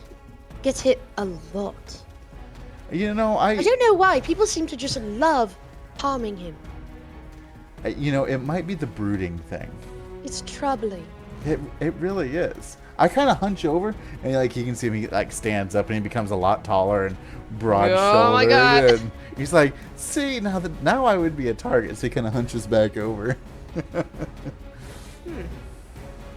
Yes, maybe. But yes, Aylin and Grimfrost. Grimfrost is the brooding one. Aylin is the very sparkly one. Well, she wasn't Both very soft. She wasn't very sparkling whenever I saw her. So. No, you should look at her when there's a specific beam of light every now and then. There's these little reflex in her skin and her hair and cheeks. It's brilliant. Scintillating, even. Sounds quite beautiful. She is beautiful. No, not her. I said that sounds quite beautiful. She not is really, beautiful. not really my type. I didn't ask. You're Anyway. entitled to a very incorrect opinion on aesthetics. I mean, sure. Anyway, Are we done here? So we judging people? It sounds like we're judging people in here. Wait for me. Are we done here? I should just say about hot or not. I need to go collect the rest of my payment before, it's forgotten or spent on booze for some reason. Good idea. Keep him responsible fiscally. Oh, I absolutely will. Oh, my name is Portia. Oh, Portia, it's nice to meet you. What do you do on the ship? I am a first-rate artillerist and chemist. Oh. I admire the beauty in, weaponry, but I'm more of a hand-to-hand guy myself. Binx is going to walk straight up to him and put her little hand out and be, Hello, sir. Have you met the apex predator, the squirrel? He is at the top of the food chain. What is a squirrel? It's me. You have fangs much like my own. Yes. They Genetically modified. They never stop growing, so I have to have a chew. Oh. Sometimes she chews on the outside of my toolbox. Yeah. That's quite impressive. Yeah, that's the scratches. Yeah. I'll get you another one for Christmas. Anyway, I'm going to What's collect Christmas? my money now. It's a weird holiday for capitalism. What's Don't worry about it. capitalist universe? I don't know I thought where we we were are. Marxist. This just got political. I'm gonna go back and kick Ryder's butt again at push-ups. I like that idea. You know what? I was just looking for Ryder, so I'll follow you. And I haven't had a chance to really talk to him ever since he hired me. So let's. That's an interesting relationship to have with your employer.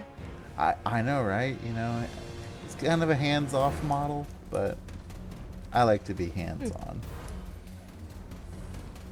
That sounds odd. It really does. After a little bit of time, I mean, you don't say anything else, which just That makes it worse. stews for like a good 4 seconds. we're all just like really quiet for a few minutes. Just long enough.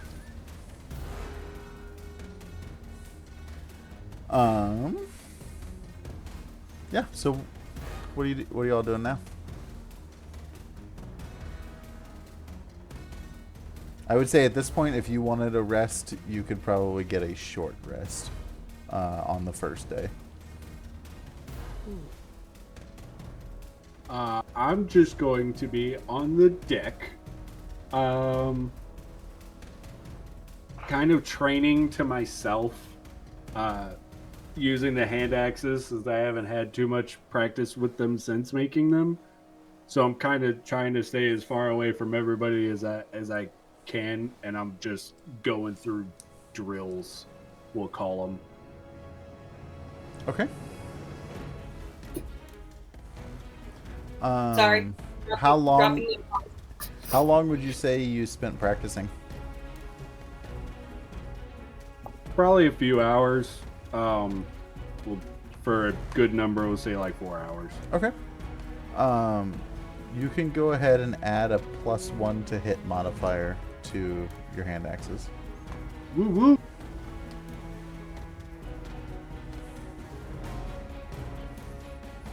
Is that it for the first day?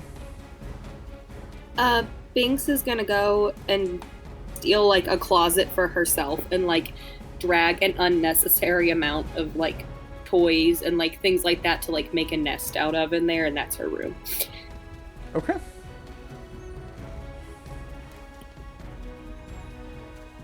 Portia, anything else?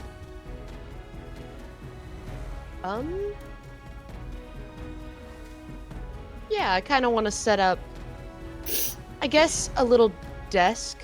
Do that thing in college where you like try to loft a bed and put a desk underneath it, and it's like wildly unsafe. Okay. We're gonna bunk the beds. Yeah, you want to bunk the beds? No power Wait, tools. Can Binx be in your bunk bed?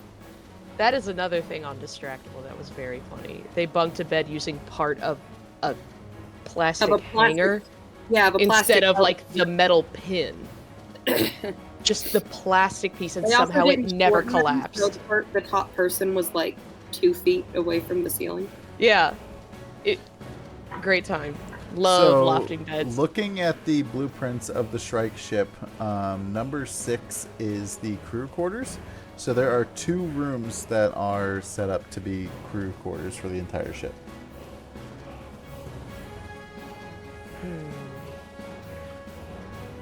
Well, let me grab that map. Where's the Barracuda? Barracuda. Yeah, I'm gonna take it over anyway. There's another one on the top deck that's a crew quarter. Oh yeah, number 2. There sure is. Oh yeah. Okay. And then there's also the captain's quarters. Mm-hmm. You know, I'm gonna do up. Yeah, I'll do the ones on the lower deck. For like me and Binx. Okay. And Aylin, if we need like a guest corner, because there's not like a guest room. I was gonna say I don't sleep, I trance, and it's only for 4 hours at a time. Yeah, there's so like a little necessarily don't pillow. need a room. And like fairy lights in one corner. Yeah. Like, is that good? I don't know I how don't you need a bed. sleep, but I just trance, so I Where am you good give your without bro the having like a armchair. full room. Okay, so you're getting that set up. set up a workbench. Aylin, what are you seeing in your trance right now? Like what's going on? Nothing like out of the ordinary for Aylin. She's just going through everything she's learned at the academy and probably all of the events that happened on the Rock of Brawl, because she necessarily hasn't seen anything like that before firsthand. And so she's kind of replaying those events and remembering what happened and remembering like the moth ships that they saw and talking to the other astral elves. I was actually going through my notes earlier looking at that, what we had done before, the notes I had taken. So she's just thinking through everything that's happened because we've been out of the academy for what, maybe a week now? It's been like from the academy. It's probably been about 2 months. Doesn't feel like it with everything that's happened. Really doesn't. So she's just thinking back through like the training because now they're out in space for real outside of a school setting.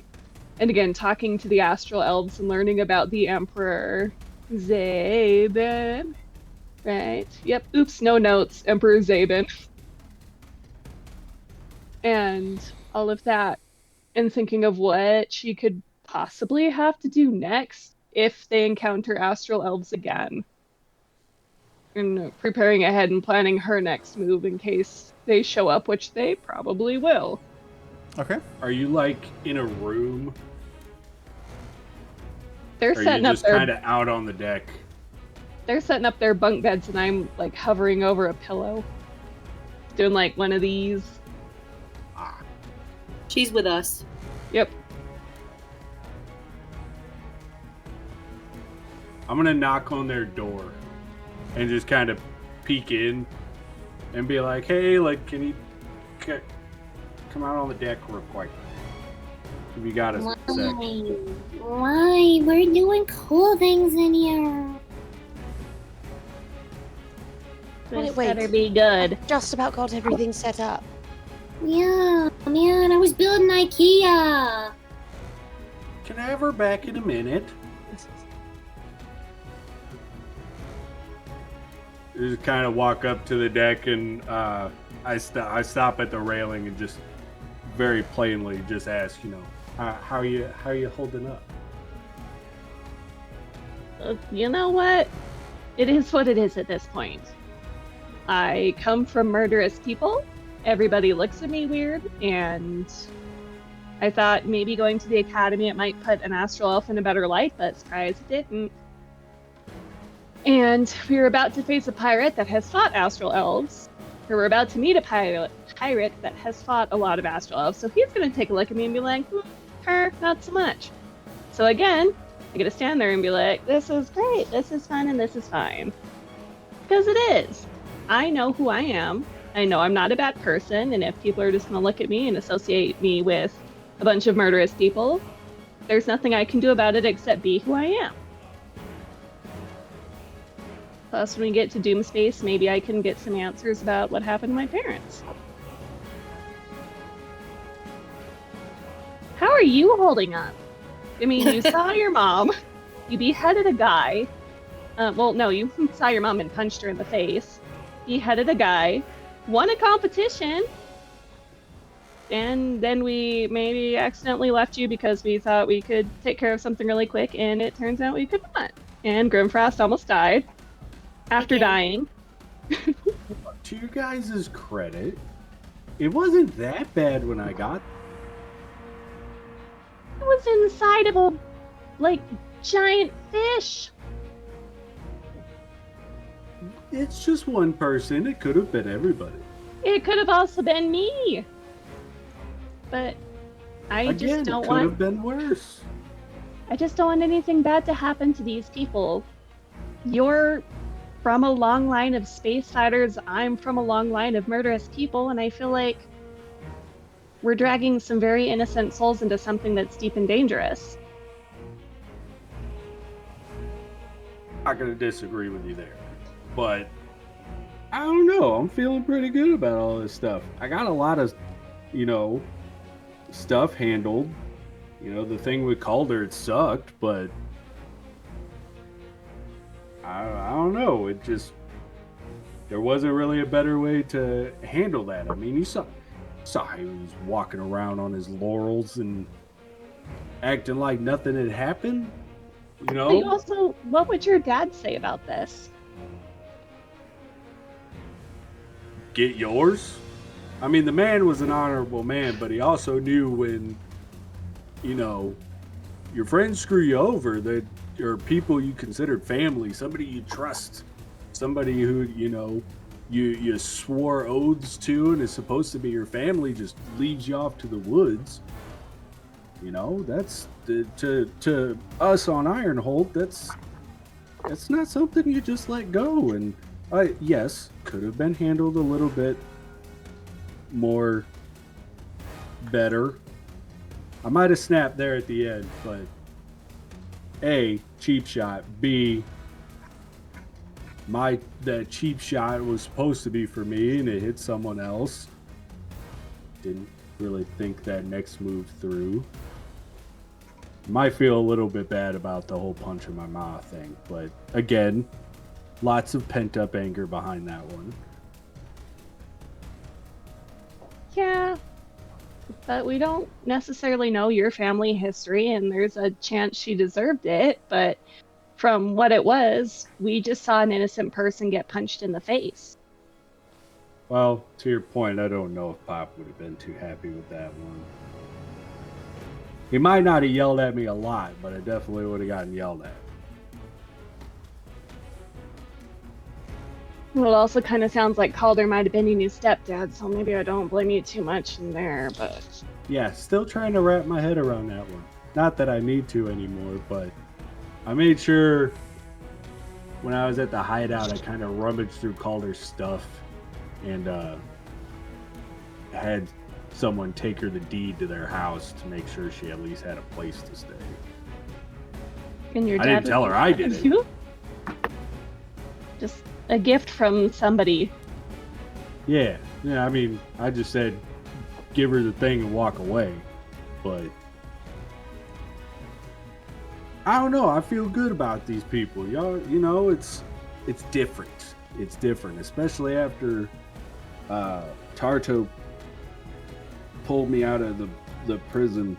I wasn't really looking forward to talking to a whole lot of people. I hoping to lone wolf it for a while, but I don't know. I really like you guys. You guys have grown on me. I consider you guys family. You pulled me out of the fire a couple of times. Well, except for you. You threw fire at me.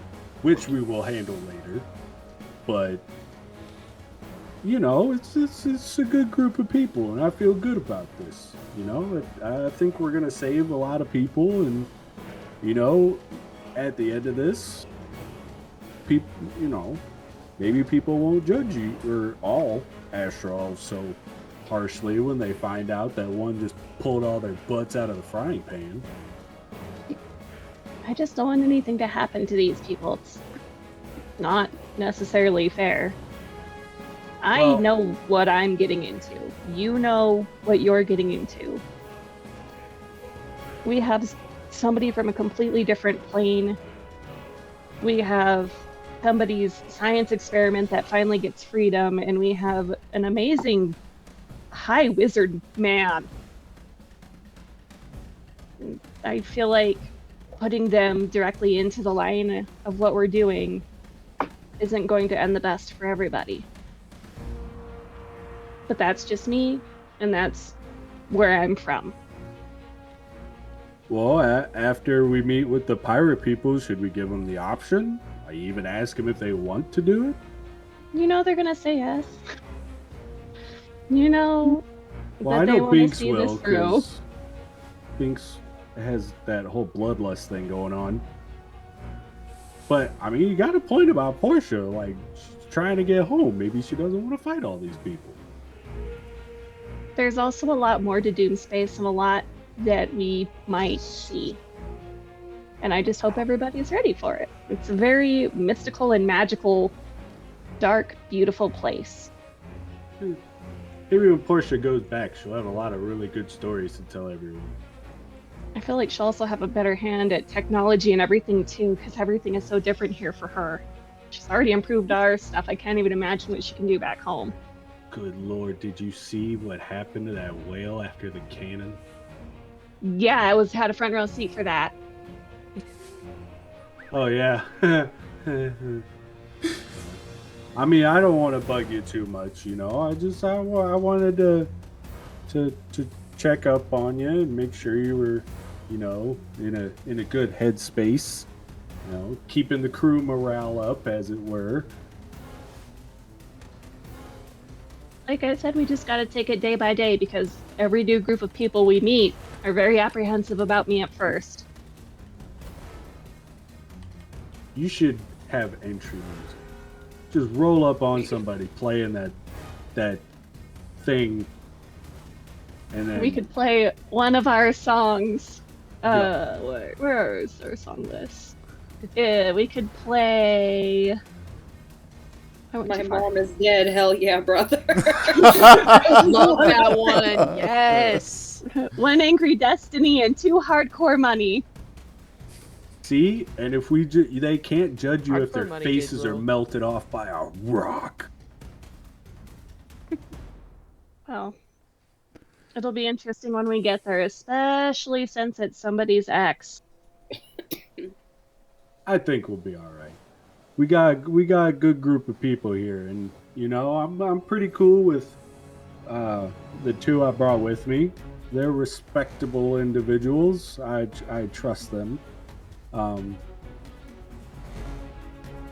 You know, so we'll be alright. We'll be alright. Yeah, we just might need to put a protective barrier around Grimforst, but That's why I I brought kind of know the how monk. that goes. I was hoping I could keep him with him and his daughter. You know, it's kind of like a bodyguard when stuff hits the fan, and in case, you know, we get boarded or something during a fight. From what I know, if and when we get to Doomspace, Emperor Zabin is going to be something else. You know what else is something else? That flipping cannon. You should have seen them assemble it. Oh my gosh, they both fell off. You know, well, I don't know about Star Moth ships or anything, but if it did that to a whale, holy smokes! Can't wait to see what it does to the hull of a ship. I appreciate you pulling me aside. As much as we kind of butt heads most of the time, it's nice to see this side of each other. Yeah, you've done right by me, Aylin. You'll be all right. Don't worry. Ain't nobody gonna mess with you. Not so long as you got your old crewmates here. Now, before this gets all sappy, he kind of turns and does one of these things, and it's like, I am starving. I know we brought potatoes, so I'm gonna make potatoes. Yeah, potatoes. As long as, well, let's just call her Topolini. Topolini. Didn't she say she could cook? Said something about gnomes did all the cooking. Oh, we didn't bring any of our gnomes, did we? Hey, a dwarf knows his way around a potato. Okay, you watch. This is. You have good. 2 food groups, and both of them consist of potatoes. One of them is vodka and ale, and the other is straight up potato. No, there's a third. There's meat in there too. All right. Spoiler alert, the meat's also made out of potatoes. Yes. Just mushed together potato skin. Impossible meat. Oh Yes. no. It's Turns out just all dwarves are potato. actually vegetarians. Yeah. Surprise! They just don't know But it. yeah, they don't know. They're not aware.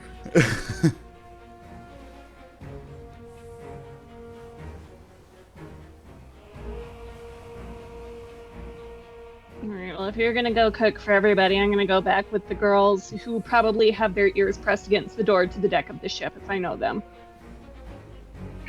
Okay. I would just head down to the galley to rummage around, see what I can't whip up real quick with my basic food knowledge. I'm gonna go back to them and be like, Ryder's gonna cook us dinner, so be prepared for starch. Okay, Portia, do you have the gas X ready? I'm gonna need the gas X. Yes. Okay, Already prepared. alright. I don't know what it is he does, he cooks it, it goes right through me. You know what do I roll for cooking? You know what? We're gonna full send this sucker. Let's go. What do I roll?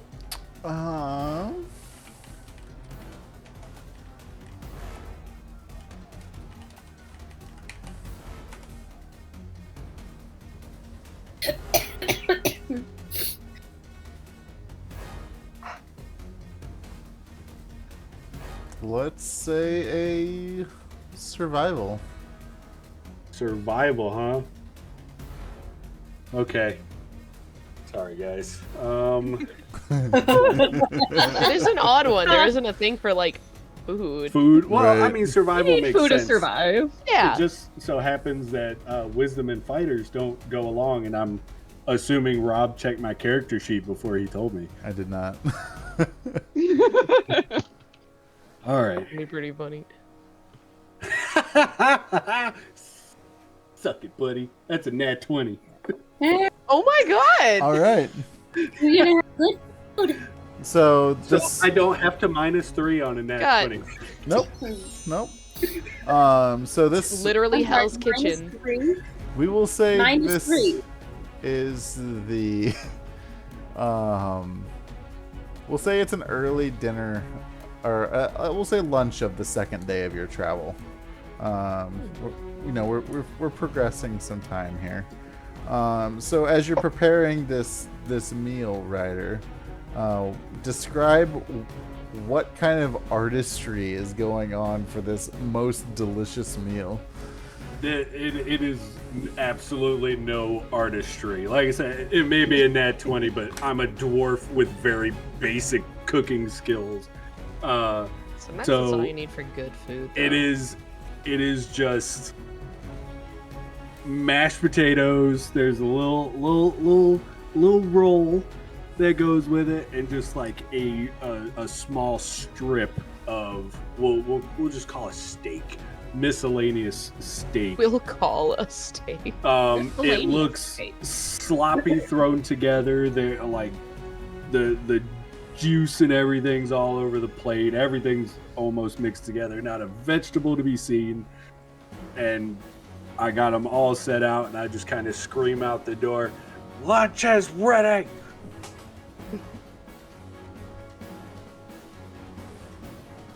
And you guys come in, and I'm already like elbow deep into the meal.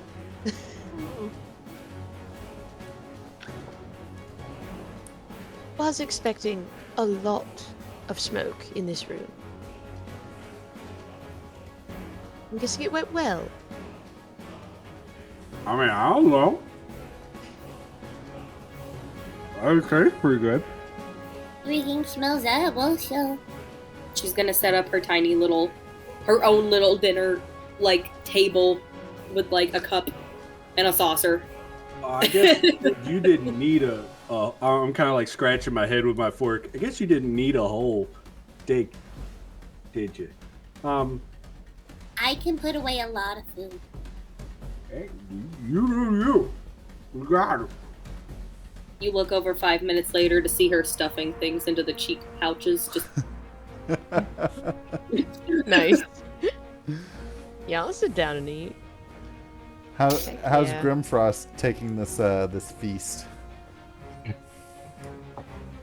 So, considering how everybody was so nice when I made my contraption during the contest, I just look at Ryder and with my knife and fork and smile and say, "Oh, batter's up," and I just start to eat it, smiling. I just kind of stop and look up and go, "What, is it bad? Did I overdo it? It's medium, isn't it? I'm so sorry." Oh, He's a rare guy. great. I'd have another if I could. Oh, Because okay. I'm just trying to chew the meat down. This is fine. You're doing great. Portia's eating a lot of bread. Not that it doesn't seem like she doesn't enjoy the other food. She just is eating a lot of bread. Portia Binx or is not gonna Portia? look at Binx is gonna look at Grimfrost and be like, Are you choking? You doing so good with your mouth. I'm Are you fine. good? Are you good? Are you good? I'm just gonna go the other way in case you throw up. "Oh, yeah." She just scoots her little saucer to the other end of the table. Aylin, how are you taking the feast? Just going to be eating potatoes because she is not a meat person per se. Be like, Ryder, you did good. Oh, that's right. You don't eat meat. Hold on 1 second. I pull off like a sprig of some like garnish green something and put it on next to the steak and go, "There you go. Your vegetables." Nice. Ryder, you did good. It's practically Little a salad. sprouts. Would that be good for you?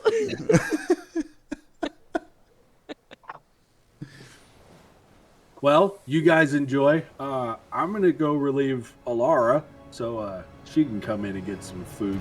She's probably tired. She needs a break. Thank you. Crash. Hey, it's me. I just disappeared down the hall. Can we circle back and get those auto gnomes, or would that be rude? Nobody tell him this is actually quite good, or it'll go right to his head. Oh, hold on a Can I, second. after I finish eating, can I go to try to make like cookies, but they're like this big because they're squirrel. You're making Cookie Crisp. Sure. Yeah, they're like squirrel size. So she wants to give Ryder a little treat in return because she's been kind of rude to him all day. No, wait, you're making what were the grips? Those like little cookie dots. Yeah. I love those things, man. Those are so good. Yeah, she's gonna do that, and whenever they're done, regardless of how they turn out, she's gonna take her little arm and just like scoop some onto a plate, and then she's gonna run off with it, and then just sit it beside the helm and be like, I made some goodies. I don't know if you can eat while you're in there. gonna sit him right here. And she just sets the plate down. Then she just Like a hobo guy in the cartoon. I'm just sniffing the air, and my eyes kind of pop open. I look down and go, "Oh, awesome!" Just like take a handful and shove them in real quick, and then go back to piloting. Go. and then she just goes away. Okay, so you guys have all had a good meal. Are you doing anything on the ship? Taking in the sights, studying, crafting, sleeping? Aylin is 100% just watching everything go by out on the deck. I do need to sleep because I don't know what happened, but I guess I have never slept from the battle prior to the one we just had. Okay. So I'm gonna sleep.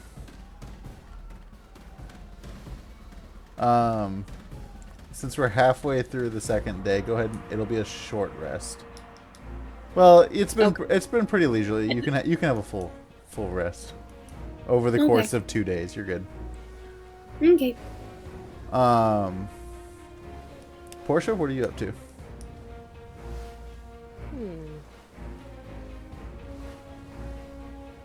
Nothing much. Are you on the deck or are you down below? I'll probably be on the deck. Okay.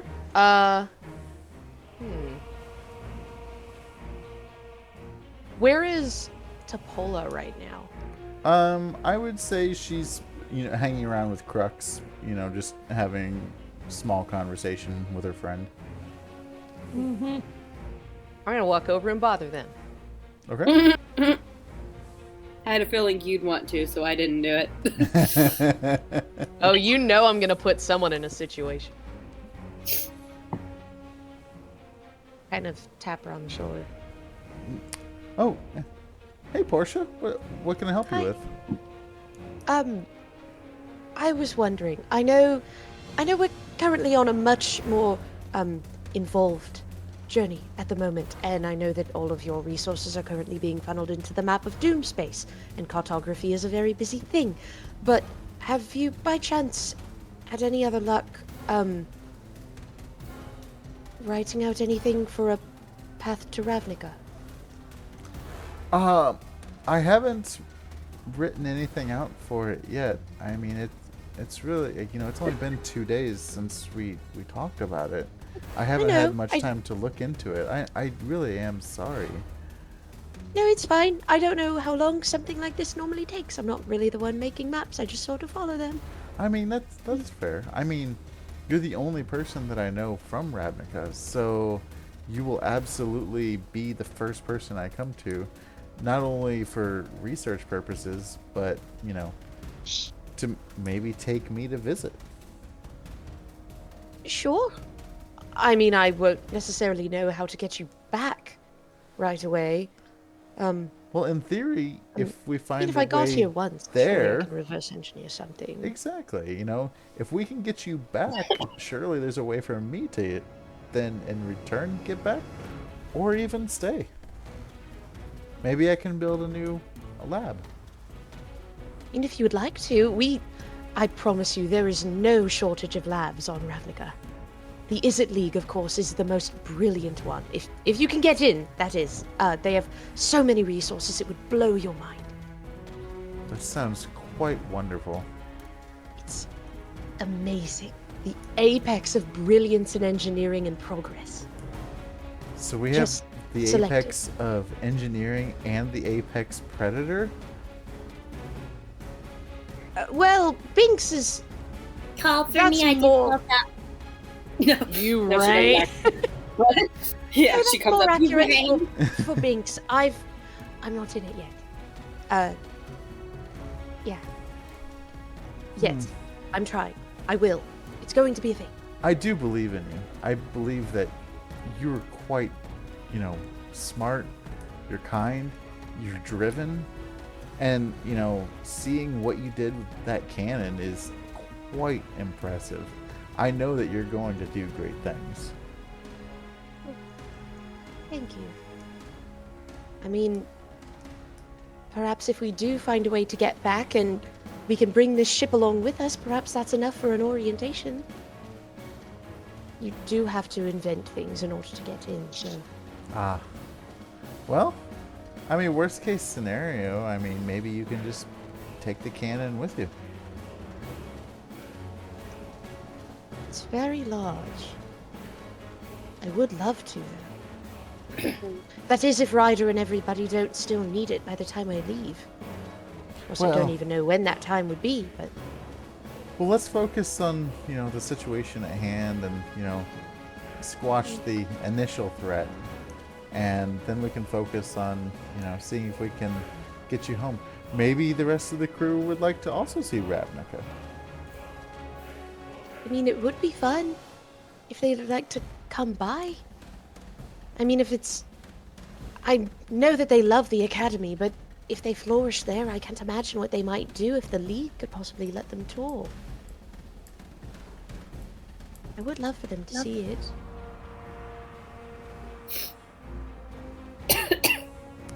Grimforst, what are you up to in this, while all this time is going on? So because Ryder gave Alara a break, I am hanging out with her, talking to her. So we just ate, and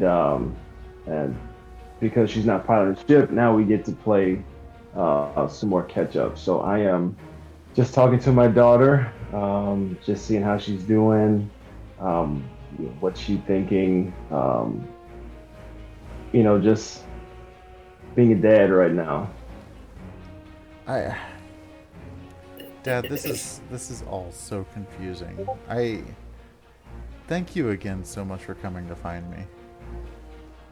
I learned a lot, but I was also scared at times too, and I was scared that, you know, was I going to live after, you know, we freed the demon? Would I ever see you again? Would I, you know, what was next in line for me?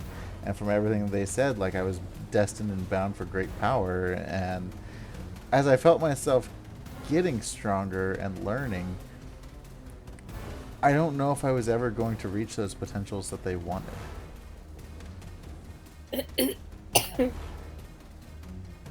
Well, I was never gonna stop looking for you. That was my life. It took over everything in my life. I was never gonna stop. And you will be powerful one day, but it'll be the right way. We're gonna figure out how to do it, and do it where no one else gets hurt. And it wasn't just me. These people that we've met, I couldn't have done it without them. I wouldn't be here right now without them. And it's just a debt I can't pay. Well, when I saw you get, you know, when your body fell in that dwarven prison, I thought for sure that was the end of it. And next thing I know, you came back.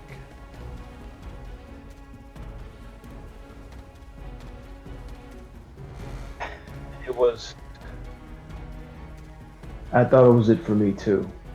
And the only thing that was going through my head was, you know, I've come this far and I'll never see you again. And it was just a feeling I couldn't bear. But I've got a second chance at us, and we can finally be together again. And as soon as this is over, as soon as we right these wrongs, we can get back to our lives, and I can finally be there for you the way a parent should, every step of the way.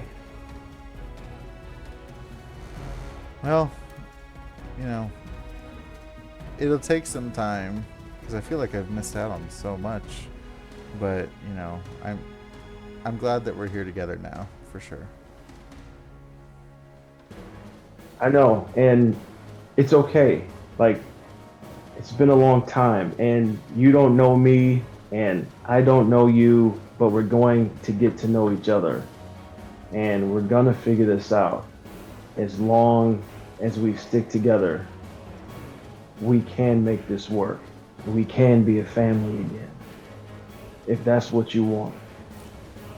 Absolutely. I mean, I want nothing more. But this is getting too sappy for me. Watch what I can do.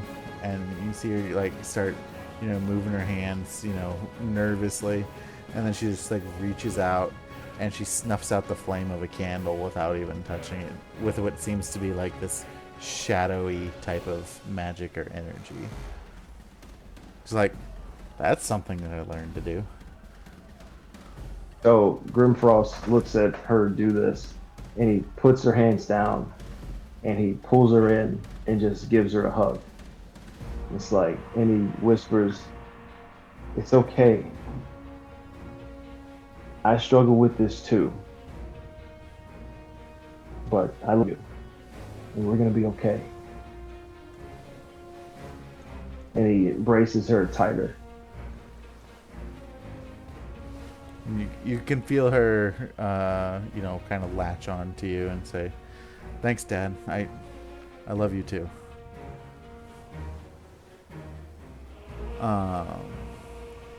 To those on the deck of the ship, give me a perception check.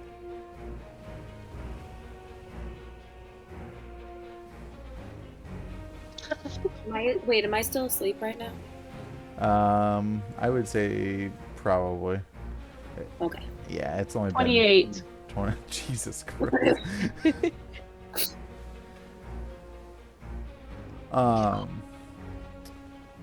So you see ahead of you a cloud of debris that appears to be drifting wreckage of several ships. Crux comes up next to you and it says, Aylin, do you see that? Yeah, and we might want to tell Ryder. He yells, "Everyone, to arms!" Peering, and he pulls out this spyglass and he's looking and investigating ahead. And he's like, "Let's see. It looks like there's 3 flying fishes, 3 lampreys, 2 squid ships, and bloody hell, there's 2 star moths too."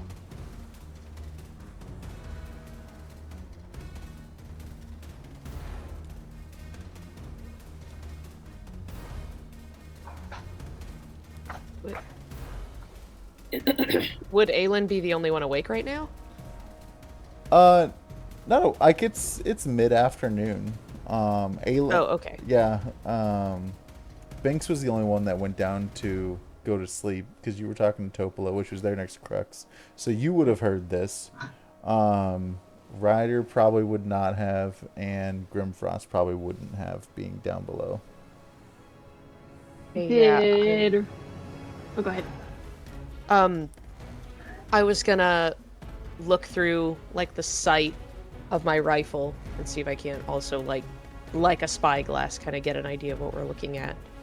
You see the same wreckage, and you're kind of counting it out too, and you're like, okay, there's 3, 6, 8. There's 10 ships out there. Oh. Do they all look like, are they manned, any of them? They are manned and for the most part wreckage. Oh. Well, I say manned, but they're wreckage, but fresh wreckage.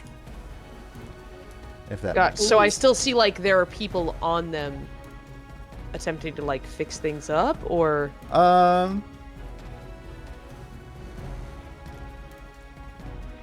give me a perception.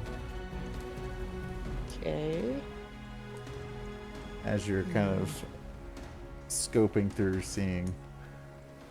I have very bad perception. Oh, that's even worse. It's 3. A 3. You're not You're not able to see anything from the distance that you're in, other than the ships are in basically inoperable state. There's fresh fires on them. There's holes. There's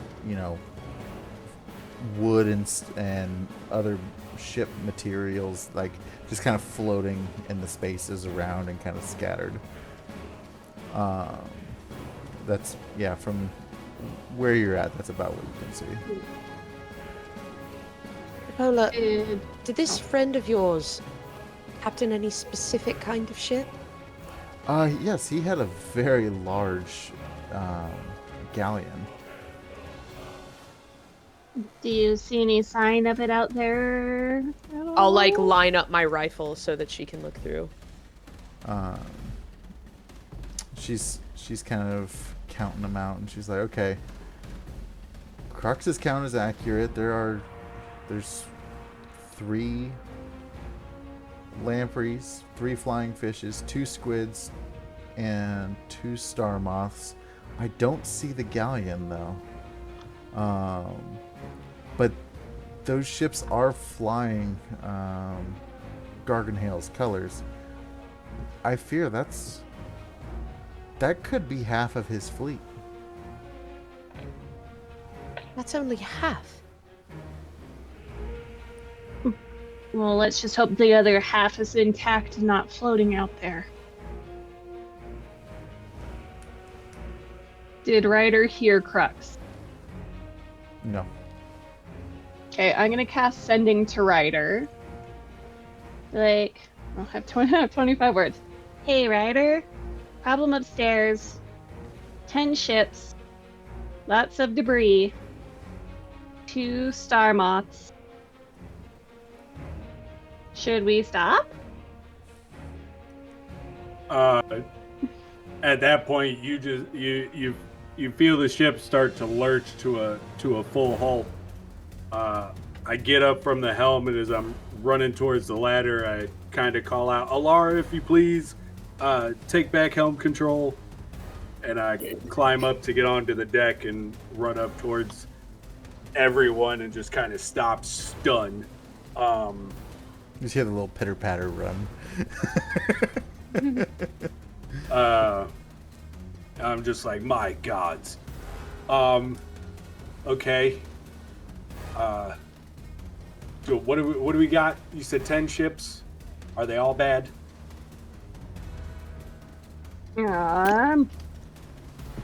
What were the ships again? I have lampreys and star moths. I missed the other 3 and the other 2. 3 lampreys, 3 flying fish, 2 squids. Oh, and it was squids. And 2 star moths. What colors are they flying? Topola chimes up. It looks like they're flying Garganhale's colors. Okay. Except of course, the 2 star moths.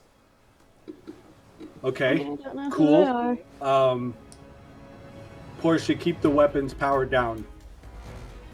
Aylin, if you could tell Alara to go in at a casual speed. Get the ones that are flying the pirate's flag. We'll stay away from the star moth. See if there's anybody we can help. We can use that. Hopefully we'll get some bonus points from the guy. We got healers on here. We'll just try and save as many as we can. Question: has anyone here ever watched Firefly? I have, but yeah. This reminds me of from the movie when they're like in those dead like reaver ships in like that cluster, and they have to like coast through it and pretend to be like a dead ship. Yep. Awesome. It reminds me of that. I'm going to run and relay what Ryder told me to Alara. Yep. So as you're slowly, making your way around the debris and kind of into the field, a blood red pirate flag becomes snagged on the rigging of your sail, or like on one of the side sails of the ship. I just call out to Alara just to tell her hard stop. And can we see if there's can we see if there's anybody maybe that needs help immediately? As you right about that time that you're looking over the ship, two human corpses drift close to the, your ship, and they bump up against the ship's hull. I'm gonna cast Mage Hand and bump them right back into space. Sorry, I'm thinking about Avenue 5, where they have to shoot certain people off the spaceship because they've died, but the spaceship is so big it has its own gravity, so the coffin just keeps circling. Oh my god! Oh no! I kind of lean over the railing and call out as loud as I can. You know, does anybody need help down there? Just answer if you can. Friendly ship will pull you up and heal you. I just need some sort of indication. I have turned off the cannon, but could I attempt to load the bangle real quick? Yeah. I am on edge. Yep. Okay, I don't remember what the stats for are. Is it just a straight roll? A straight 20. You're looking for a 10 or better. Okay. Ah, that's a 2.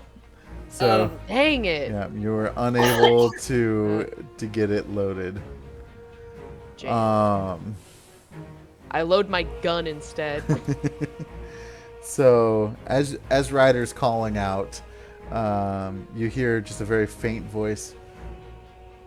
Please help us. As the two corpses that bumped in, they are now starting to float away because Aylin pushed them away with her mage hand. No. It's not attracting anything to us, okay? I just turn around and scream for Drolith and look over to Portia and be like, would you mind coming with me? Sure. And I'll find a rope. I'll find a rope and kind of toss it over the side as Drolith comes up and goes, we have some injured. Let's try and stabilize them so we can get them up to this ship. And I'd swing a leg over, grab the rope, and just slide down onto whatever stable piece of the other ship. And kind of call out, can you bang something, make some kind of noise so we can locate you? There's a lot of debris up here. I am floating right in front of you. Oops.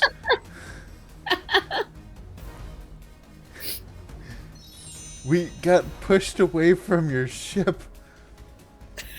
You said they were dead. You did say corpses. Oh, I love that. Please help us. I just say oops and go, Aylin, grab them. Are you sure we trust that, though? Because if he said corpses, that means dead, and I'm not bringing zombies on this ship. No, thank you. Fair point.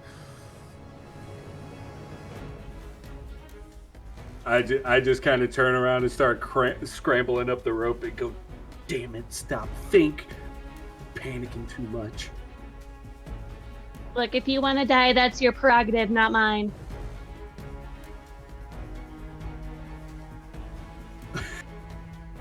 As I'm like scrambling up the boat, how far away are these corpses? 10 feet. 10 feet. Okay. I just kind of take that rope and kind of loop it and toss it to try and get it around something on them. A little ring toss. All right. Give me a dexterity.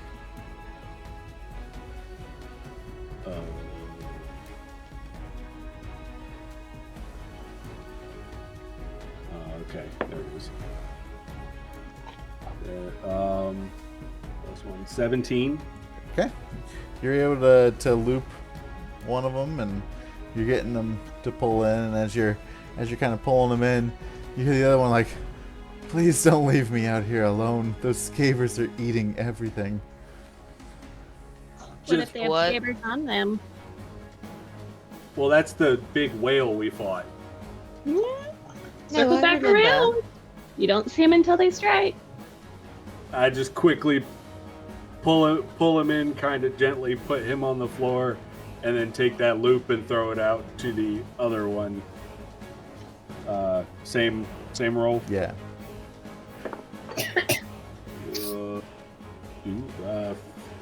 15.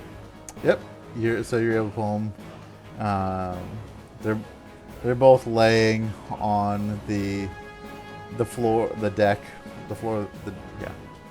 on the deck, and they're not moving a whole lot, but you can see their eyes starting to open a little bit, and they're pretty pale skin at this point, just from like kind of the lack of air from floating in space. Don't worry, guys. My name is Ryder. This is my crew. What happened? We thought we had the drop on them, but we were attacking this raiding party of astral elves, and where we thought we had the drop on them, turns out they got us. Okay. We were able to take out 2 of them, but last I counted, there was probably 4, maybe 5. Okay. We're gonna keep looking and checking to see if you have anybody else out here. Do you have a way of contacting your captain, your fleet admiral of sorts? There was a message sent to him, mid attack, whenever we realized that there wasn't going to be much left of our ships. Who all's up there right now? Is everyone on the deck? I'm just following Ryder. Yeah, I'm up there. So I'm there. Oh, I'm standing and watching. No one came to wake me up, so I'm still asleep. Okay. I love that for her. Standing and watching and listening. Hey, to be fair, a threat to Binx has not arrived yet. True. That we know Worthy of. of her attention. We will know when one is here. Binx will know first. True. No one messaged or woke me up, so she's still sleeping. The 4 of you, go ahead Binx and is the give sleeping me Squidward. a Just- perception check. Shame I'm not there. I get advantage on perception. Dang it. Crud. I have a +0. Of course I'd be making 24. 3 today. I got an 8. Ooh, 11. that's a 19 actually. Yay! Hell yeah, brother. Okay. The Or is one your time phone I'm like- paying attention. Her phone likes to say brother. So Brother. Aylin Brother. and I need to Portia, turn that off. you, as these 2 people that are pulled up onto the ship are, kind of coming to, you notice that their eyes are starting to regain some color. They appear to have kind of a black-ish, maybe like a red-ish tint. But the key thing that you notice is they have 2 fangs on their upper Oh. jaw. Wait. Upper Nobody listens Or, to me. like the upper row teeth. Oh. I was picturing like pincers coming out of their face, and I was like, how did no one Oh, see I like that better. I But was like, how did no one see that? Word was sent to the captain mid-battle, but I don't know if it's reached him yet. My name is Dorgio Dolly, and this is Vitalia Daggermore. And I'm gonna call him Italian Dagger. is that not his name? Seeing as how there's not much of a ship here, or left, can we be put to use on your ship at all? At least until we find the captain. Let's worry less about that and worry more about getting you patched up first. Maybe as far as helpfulness while we're searching through the debris, maybe if some people hear some familiar faces, they'll be less worried about scavengers. Or hear familiar faces, hear familiar voices. They'll be less worried about scavengers. We'll see what we can do until your captain arrives. Let's worry about rescue first. Thank you so much. I do greatly appreciate it. And he just kind of like starts to fade out a little bit again. I, while they're talking, would like to use magical tinkering.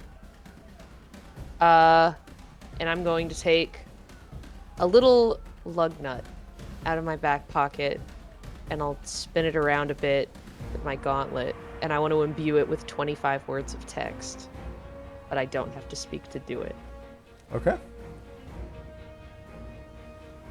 And I'll just write, I'll put it in Times New Roman. Ooh. And it'll, like, if you were to look at it, I'll say if you turn the lug nut, it does a thing where it's like impossibly written. Like you keep turning it and it keeps saying more words as you go. They're like disappearing. And I want it to say, I'm pretty sure these two are monsters in disguise. They have red eyes and they have fangs. I have a loaded gun. And then I will just, like, pass that to Ryder. Okay, I'm gonna kind of back up and leave them, and I'll notice that and be like, oh snap, and I start to pick out the message, and I kind of lean in and just say, not jump to conclusions, but keep it loaded. And then go to talk to Alara to get her to start moving slowly through the debris to look for more people to rescue potentially. Oh, those are only the worst people I've ever seen. All right. Not to be dramatic, but literally awful. That is where we will end for tonight. Don't.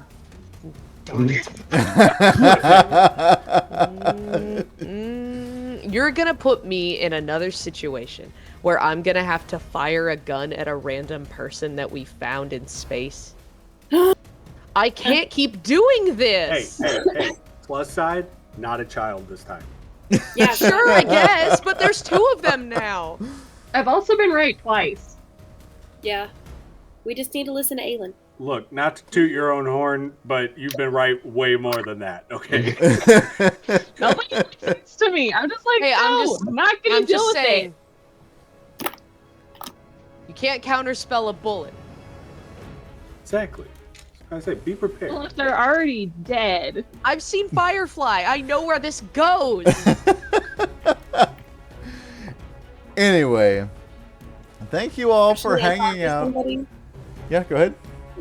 I was gonna say I did talk to somebody who was making a Wild West campaign while at New York City Comic Con, and he actually homebrewed a way that you can in fact counterspell a bullet. Yes, the guy was talking to me. He has like a Western campaign, and because they're all like gunslingers basically, or have a lot of loaded weapons, they have a spell called Jammed Weapon. That if you're firing a gun, that's cool. It'll counterspell it basically, and it'll misfire. And I love that idea. So it's like a new way to mess up like martial weapons. I like adding little things like that into there. But anyway, thank you all for tuning in, hanging out. We enjoyed your company. Yeah. Our Spelljammer crew has really gotten into it. Grimfrost didn't die. Yeah. And, we had some heartfelt moments. Make sure you go through, clip your favorite moments, post it in Discord, share it around, because I don't get to see what you guys are talking about, but whenever there's clips of cool moments, I get to see it. We can hear. So thank you again so much. We will not be streaming next week because people will be out of town. So pay attention to Discord for updates on when we will be alive next. There may be a charity game happening soon-ish. I got to figure out details on that, but we will figure it out. And yeah, hope you all have a wonderful night. We love you, and we care for you, and the crew definitely didn't find vampires. So, yeah, we'll see you guys later. Have a good night. Pretty sure. Bye. Bye.